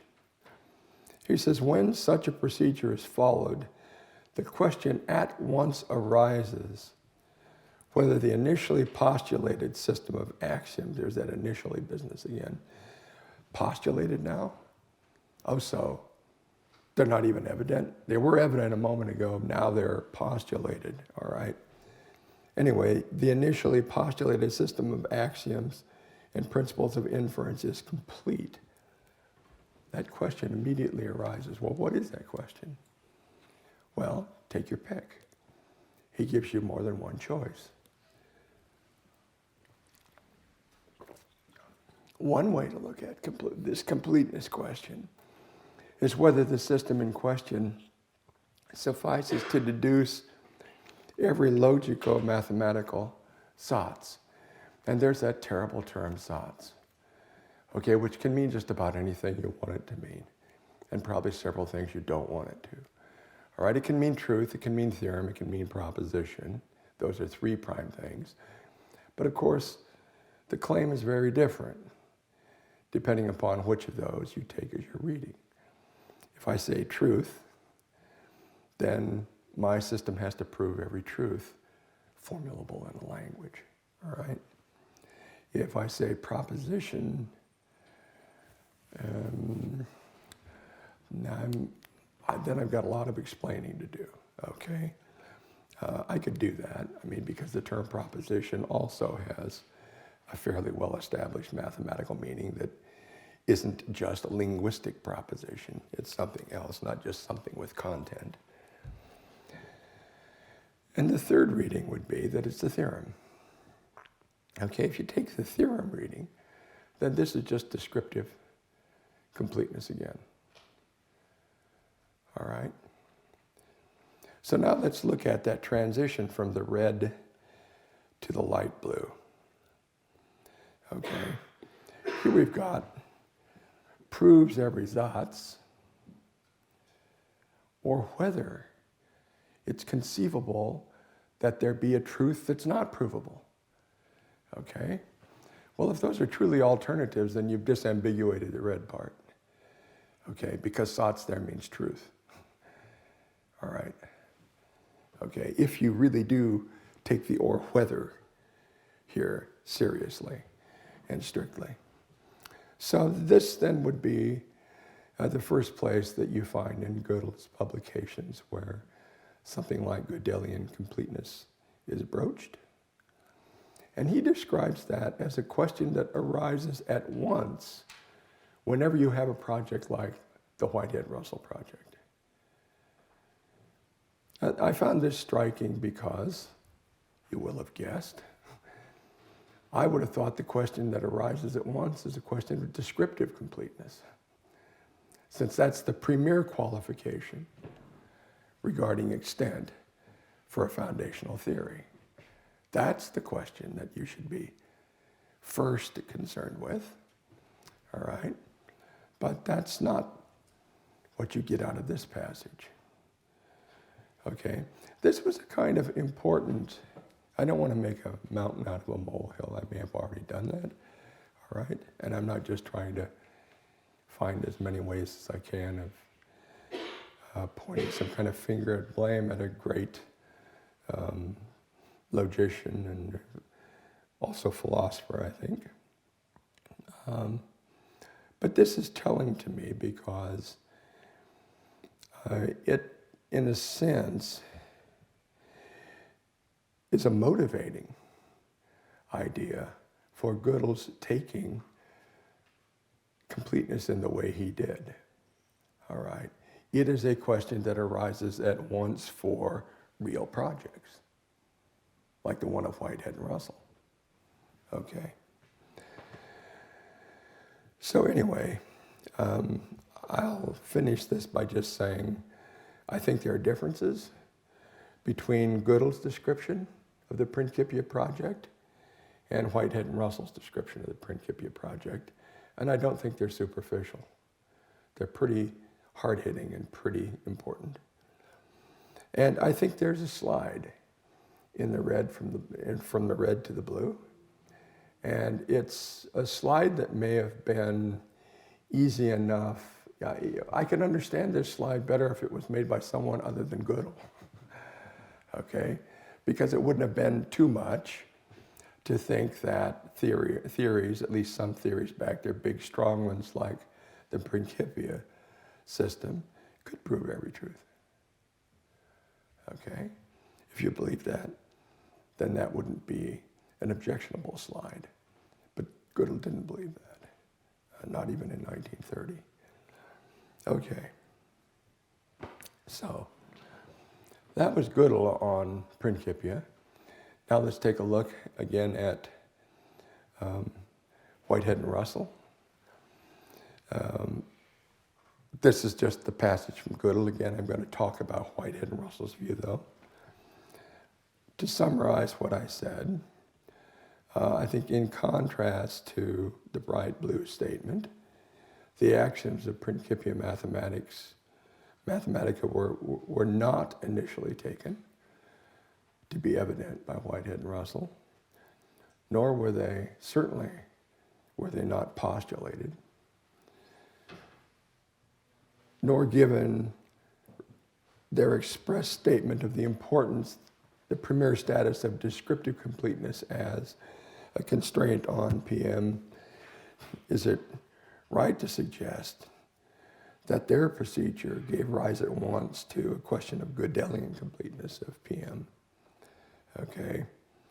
And I think what we learn from this is at least what I take from this, mainly is that Gödel seems to have had a largely synthetic understanding of the Principia project, and Whitehead and Russell had a largely analytic understanding of it. Okay? Well, I mean, it would take much longer for us to really try to decide how important that difference of understanding, if in fact it is a difference, is. I think it actually is fairly important. I've tried to indicate why. So now I think I'll just try to encapsulate this first part of my talk today by summarizing the main claims that come out of it. The first is that Gödelian incompleteness is no obstacle to descriptive completeness. The second is that Gödelian completeness is no obstacle to descriptive compression. Okay? And I put that in, of course, because Gödelian incompleteness is an obstacle to some kinds of compression. Okay, for instance, it poses a limitation on the axiomatic compressibility of all kinds of sets of propositions, like, say, the set of truths of the language of arithmetic, first order language of arithmetic. Last but not least, Gödelian completeness is no obstacle to descriptive axiomatization. That, I think, is the most important of the three. That's what the other two are leading up to. Okay. That second one, I mean, I haven't talked much about compression today. I talked all the time about it last time. All right. One thing you might think is that even if the descriptive adequacy of a theory, like, say, Principia Mathematica, even if the descriptive adequacy of it weren't jeopardized by Gödelian completeness, if its organizational virtue was what it brings to the organization of the knowledge that it organizes, if that were somehow in jeopardy, that would also be very serious. So I think that this is a substantial claim. It may not be true. I didn't argue much for it today. That's because I kind of assumed you'd forget enough from last lecture not to press me too hard on the details of the thinking behind this. But anyway, it is a claim that I would make and think it's important to make in this connection. Okay. So now I want to talk about another type of axiomatization. The strategy of my talk today is really this. I want to look back at the history of mathematics and answer the question, what are the historically most important forms or types of axiomatization? And my answer to that are descriptive axiomatization, that is to say, axiomatization conceived as Whitehead and Russell conceived it and described it. Okay? And the other one is what I call creative axiomatization.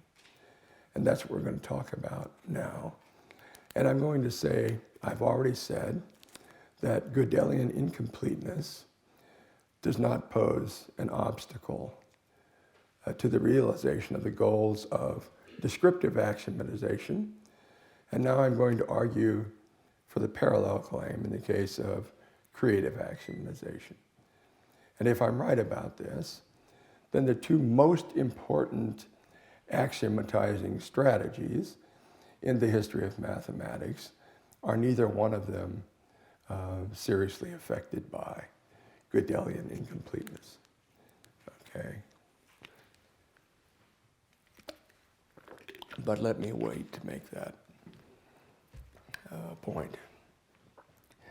So, creative axiomatization.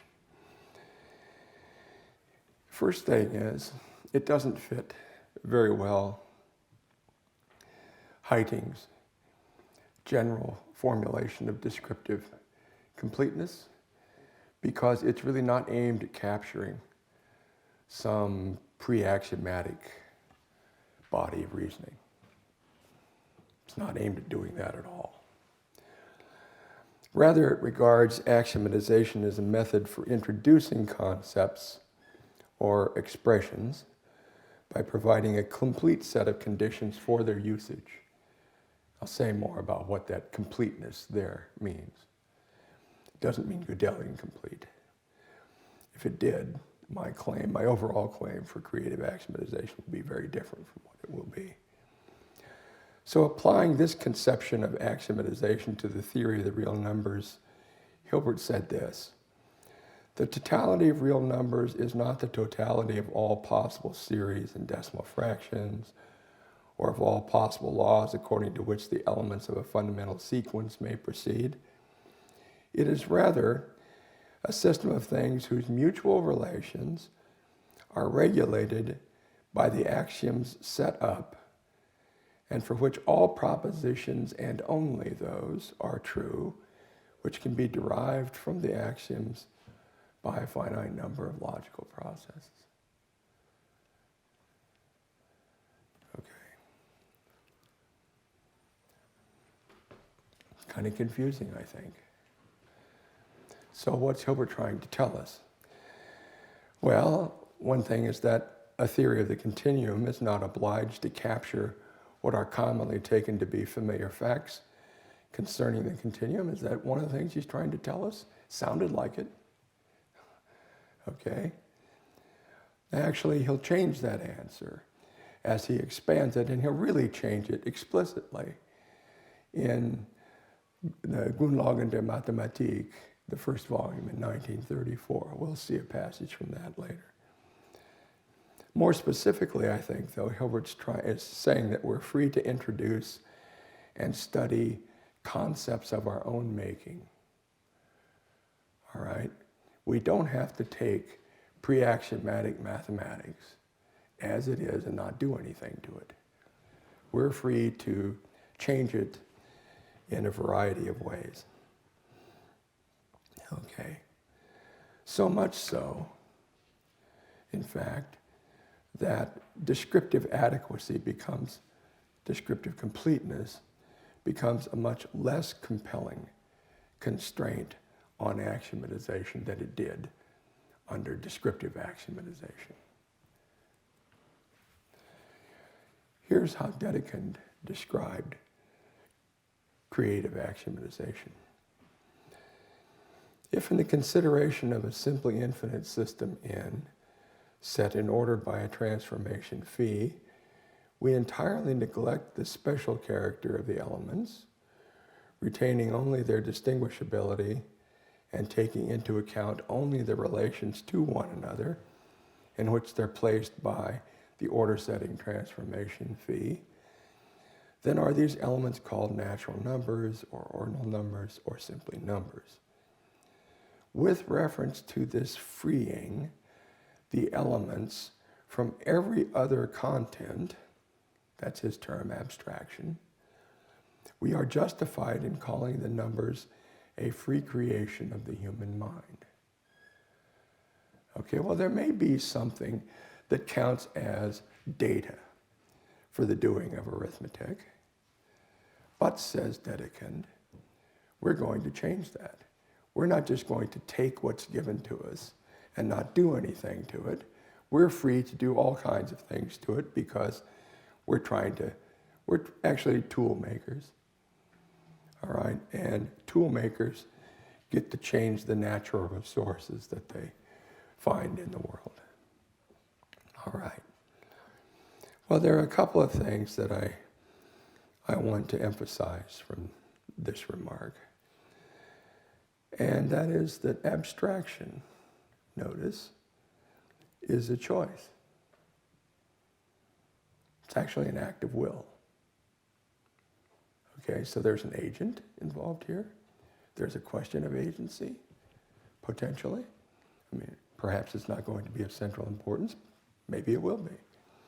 All right, but certainly there's a choice, an act, an exercise of will, so a volitional element.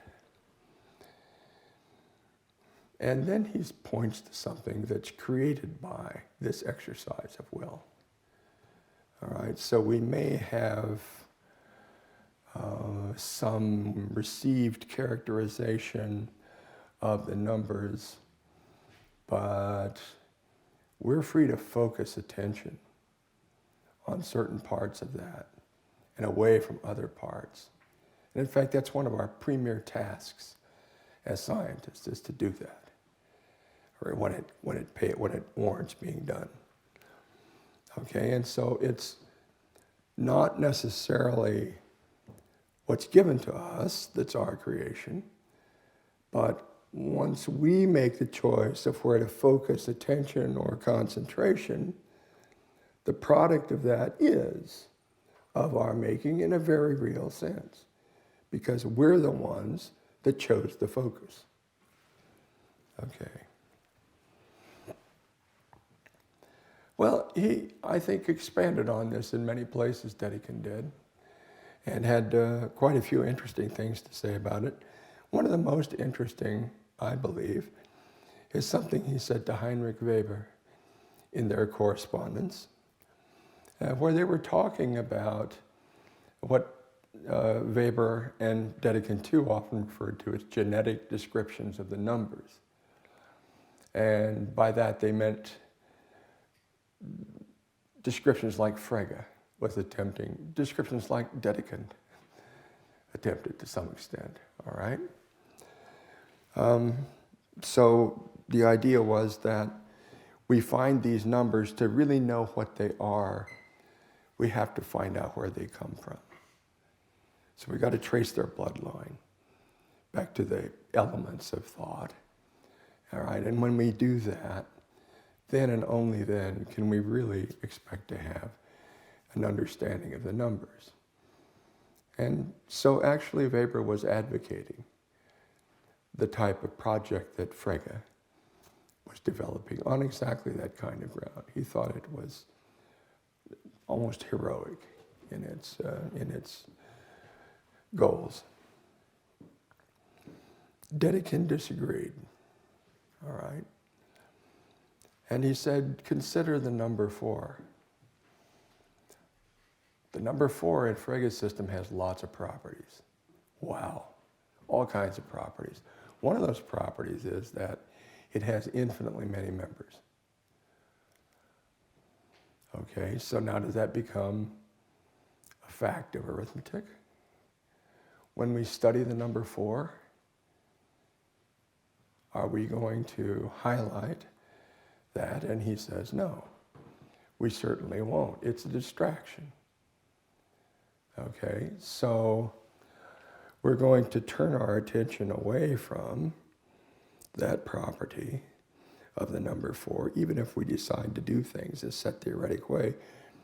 We're going to get in there and change things so that the focus is not on the infinity of the number 4, okay, but is rather on the fact that it's the child of 3 and the mother of 5, as he puts it so poetically. All right, so that's an example then of where he thinks the need to focus attention, that is our own choice and decision, our own contribution to mathematics, how that's important. Here's an example. So he's not arguing here against Frege's project in all respects. Now, do arithmetic set theoretically if you want. Go ahead. But you know what? It's going to end up looking a lot like arithmetic will look if you don't do it set theoretically. So what really would be the advantage? So this just says what I said. Well, maybe not. Let's take a look here. I think the general precept here is that in Dedekind's mind, that effective thinking often requires a type of focus that can only be achieved by, in some ways, replacing what's given with something else, okay? This is the result of this choice called abstraction or focus, all right? And axiomatization is one particular way to abstract. Dedekind and others thought it was a particularly effective way to do that. Others, I think, have thought it's less so. The big point is that we produce. We're the agents of production in abstraction. Okay? So those things that come out the other end of the abstraction machine, those are our creation. Well, now let's take a look, actually. Let's see. Yeah, I think I've already said that. There was so much literature on abstraction in the 18th and 19th century. It's one of the, really, I spent a couple of years now reading this literature, and it's really one of the most interesting things I've ever done. Here is, so I wanted to give you a statement that not only made the points perhaps more clearly than Detlefsen did, made the salient points more clearly, but also one that was very influential in determining general attitudes towards abstraction. Hamilton was, among logical and foundational writers, a quite influential figure for quite a while. This isn't William Rowan Hamilton, this is the Scottish philosopher, William Hamilton. So he said, abstraction is exclusive attention. When things are found to agree or to disagree in certain respects, the consciousness is by an act of volition, concentrated upon the objects which thus partially agree, and in them upon those qualities in or through which they agree. This concentration constitutes an act of attention, which he thought was a kind of consciousness. The result of attention by concentrating the mind on certain qualities is thus to withdraw or abstract it from all else. Attention fixed on one object is tantamount to a withdrawal, to an abstraction of consciousness from every other. Okay? Now, if you were to read much more of Hamilton, you'd actually see a pretty serious attempt to define almost all of these terms. Okay? He was a very impressive guy when you gave him a problem like this where there weren't any distinctions, and he enters it, then boy, when you leave, you've got lots of distinctions, and pretty careful, impressive ones too. I've highlighted in colored text here what I think are the main points for purposes of understanding what Dedekin's position really was, and what those who thought like him, Hilbert to some large extent too. Okay, the first thing is that abstraction is a kind of directing of something we might as well call attention or concentrated attention. Okay, and that this is an act of volition. Okay, it's that latter part, that act of volition, that can only exist if there's an agent of action that makes literal sense of speaking of creation. Okay. The agent of concentration is the creator. Okay. Now, actually, this is going to make things more difficult rather than less difficult, because the next question is, okay, who's the agent in mathematics? Is it one guy? Is it, well, anyway, you see what's going on. I mean, agency is actually going to turn out to be, I think, a big, tough problem for people who really want to take this seriously and do something with it. And I think Dedekin was certainly one who did. Now let's take a look at this passage from Hilbert where he talks about the totality of real numbers, all right? This is very much like the passage that we looked at before, where he's talking about, I want to highlight now, this time around, his use of the term geregelt, okay, which signifies some sort of legitimate authority, all right? And so it's Now the axiomatizer is not just someone who directs attention or concentrates attention. The axiomatizer is rather someone who directs it in a legitimate way. Okay, and so now the legitimacy issues start coming out. What is a legitimate exercise of this power to focus attention or concentration? All right. And now I want to augment what Hilbert said and Detlefsen said there with something that I think goes some way towards answering a question that I'm sure is on many of your minds. Okay, let's take Detlefsen's view to an extreme. Did he really mean that we could direct attention or concentrate attention any way we wanted to? Well, no, everybody said, no, you have to do it consistently. Okay, let's do it consistently. They had to do it fruitfully. That was another universal condition. All right, let's do it fruitfully. Is that it? I mean, so the person who goes in and axiomatizes is really not drawing upon some body of information when they choose which properties to highlight and which ones not to. This doesn't sound plausible. Okay? Hilbert, more than Detlefsen, I think was keenly aware of that. Probably Bernays more than Hilbert, for that matter, okay. So anyway, in 34, they said this.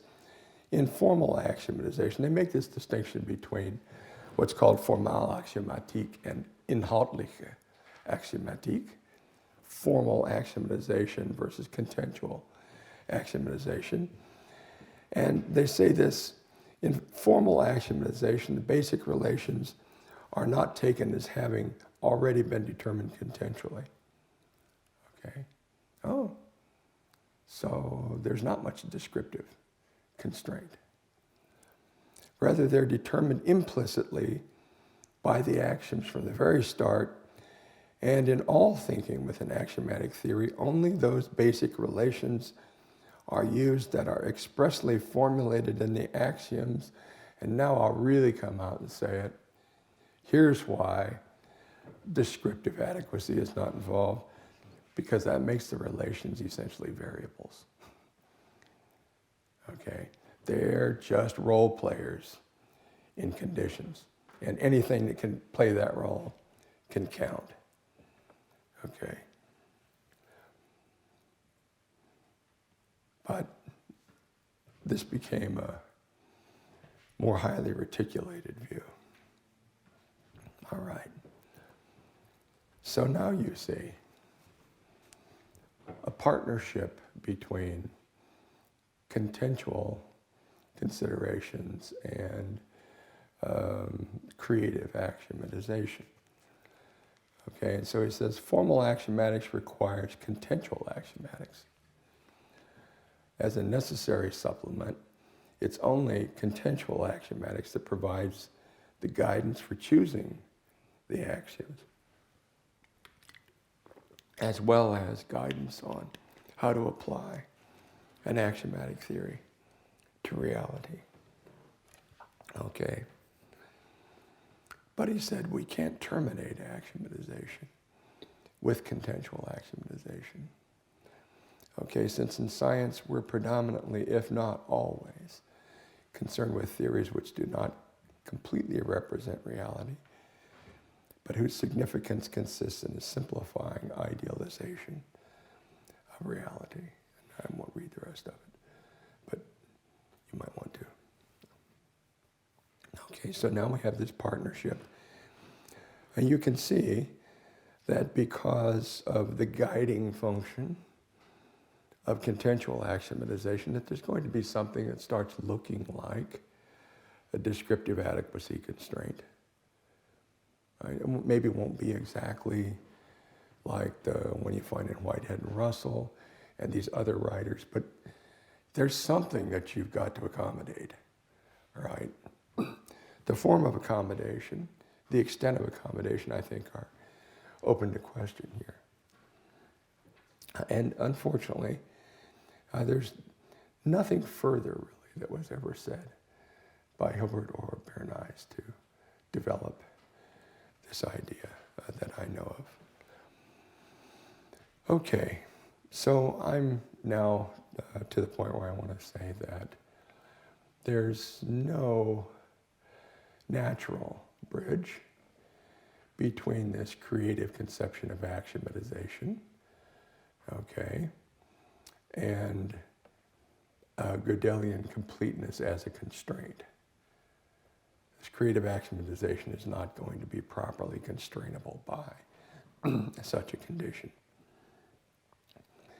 It's properly constrainable by many other conditions, consistency and fruitfulness being two, okay, but even the very idea of completeness is it's hard to formulate, isn't it? I mean, when I found this passage years ago in Hilbert Bernays, I was kind of excited about this guy. Okay, now we're going to get something like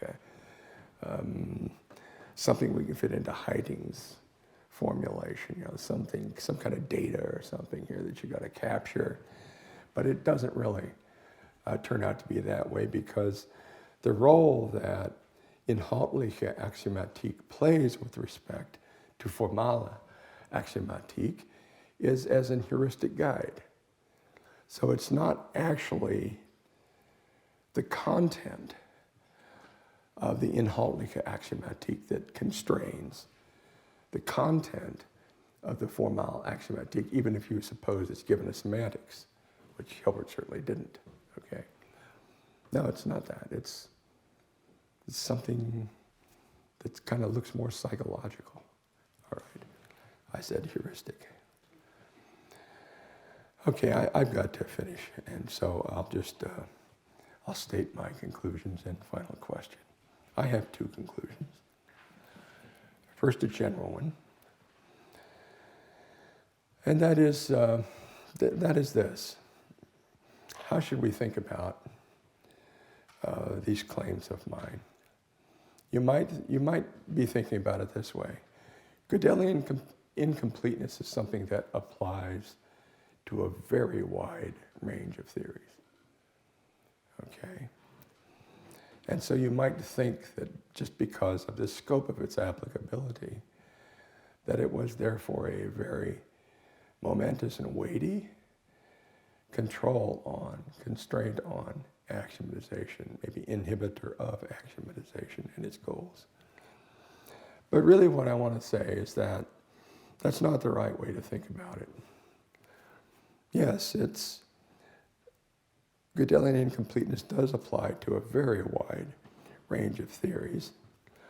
Okay, but before you can talk about whether the purposes of axiomatization are inhibited or obstructed or limited in some way, you first have to talk about the purposes of axiomatization.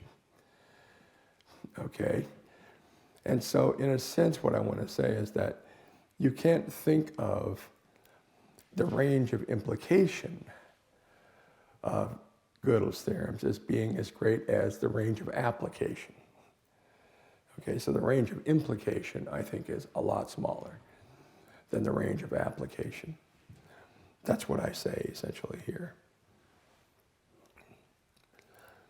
And then the more specific conclusion is that there are at least two compelling, historically important forms of axiomatization, what I call descriptive and creative, the pursuit of whose ideals doesn't seem to be inhibited by the facts concerning Gödelian completeness.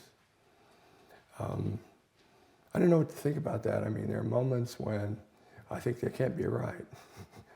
Okay, and I want to weaken it. And then I go back and it always seems pretty weak. But anyway, so I tried to be careful in formulating this, so I have to stand by it. And now I'll leave you with a question, which is kind of the question that I've been thinking about the past while. And it's this. So suppose I'm right about these particular forms of axiomatization called descriptive and creative. Is there some goal of some kind of axiomatization that really is a compelling goal And the type of axiomatization is compellingly significant in terms of its range, okay? Such that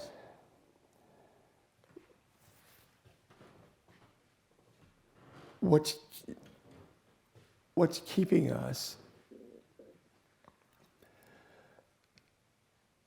such that Gödelian incompleteness is what's keeping us somehow from reaching whatever goals there are, though.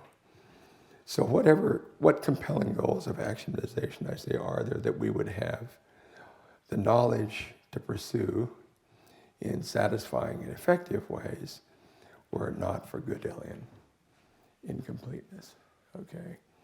And I think that's a pretty hard question to come up with an answer to, okay, because the candidates, things like, well, how about, the implications that Gödelian incompleteness has for categorical axiomatization. But the possibilities of categorical axiomatization are dim, quite independent of Gödel's theorem. I mean, you have robust non-categoricity for Gödelian complete theories, okay, among other things. And then you have, where you find most of the categorical sets of axioms, I hesitate to say theories, is among second-order theories, second-order axioms, of course, but then the logic's not formalizable, okay? And so we're not too interested in that to begin with. Anyway, that's where I'll stop.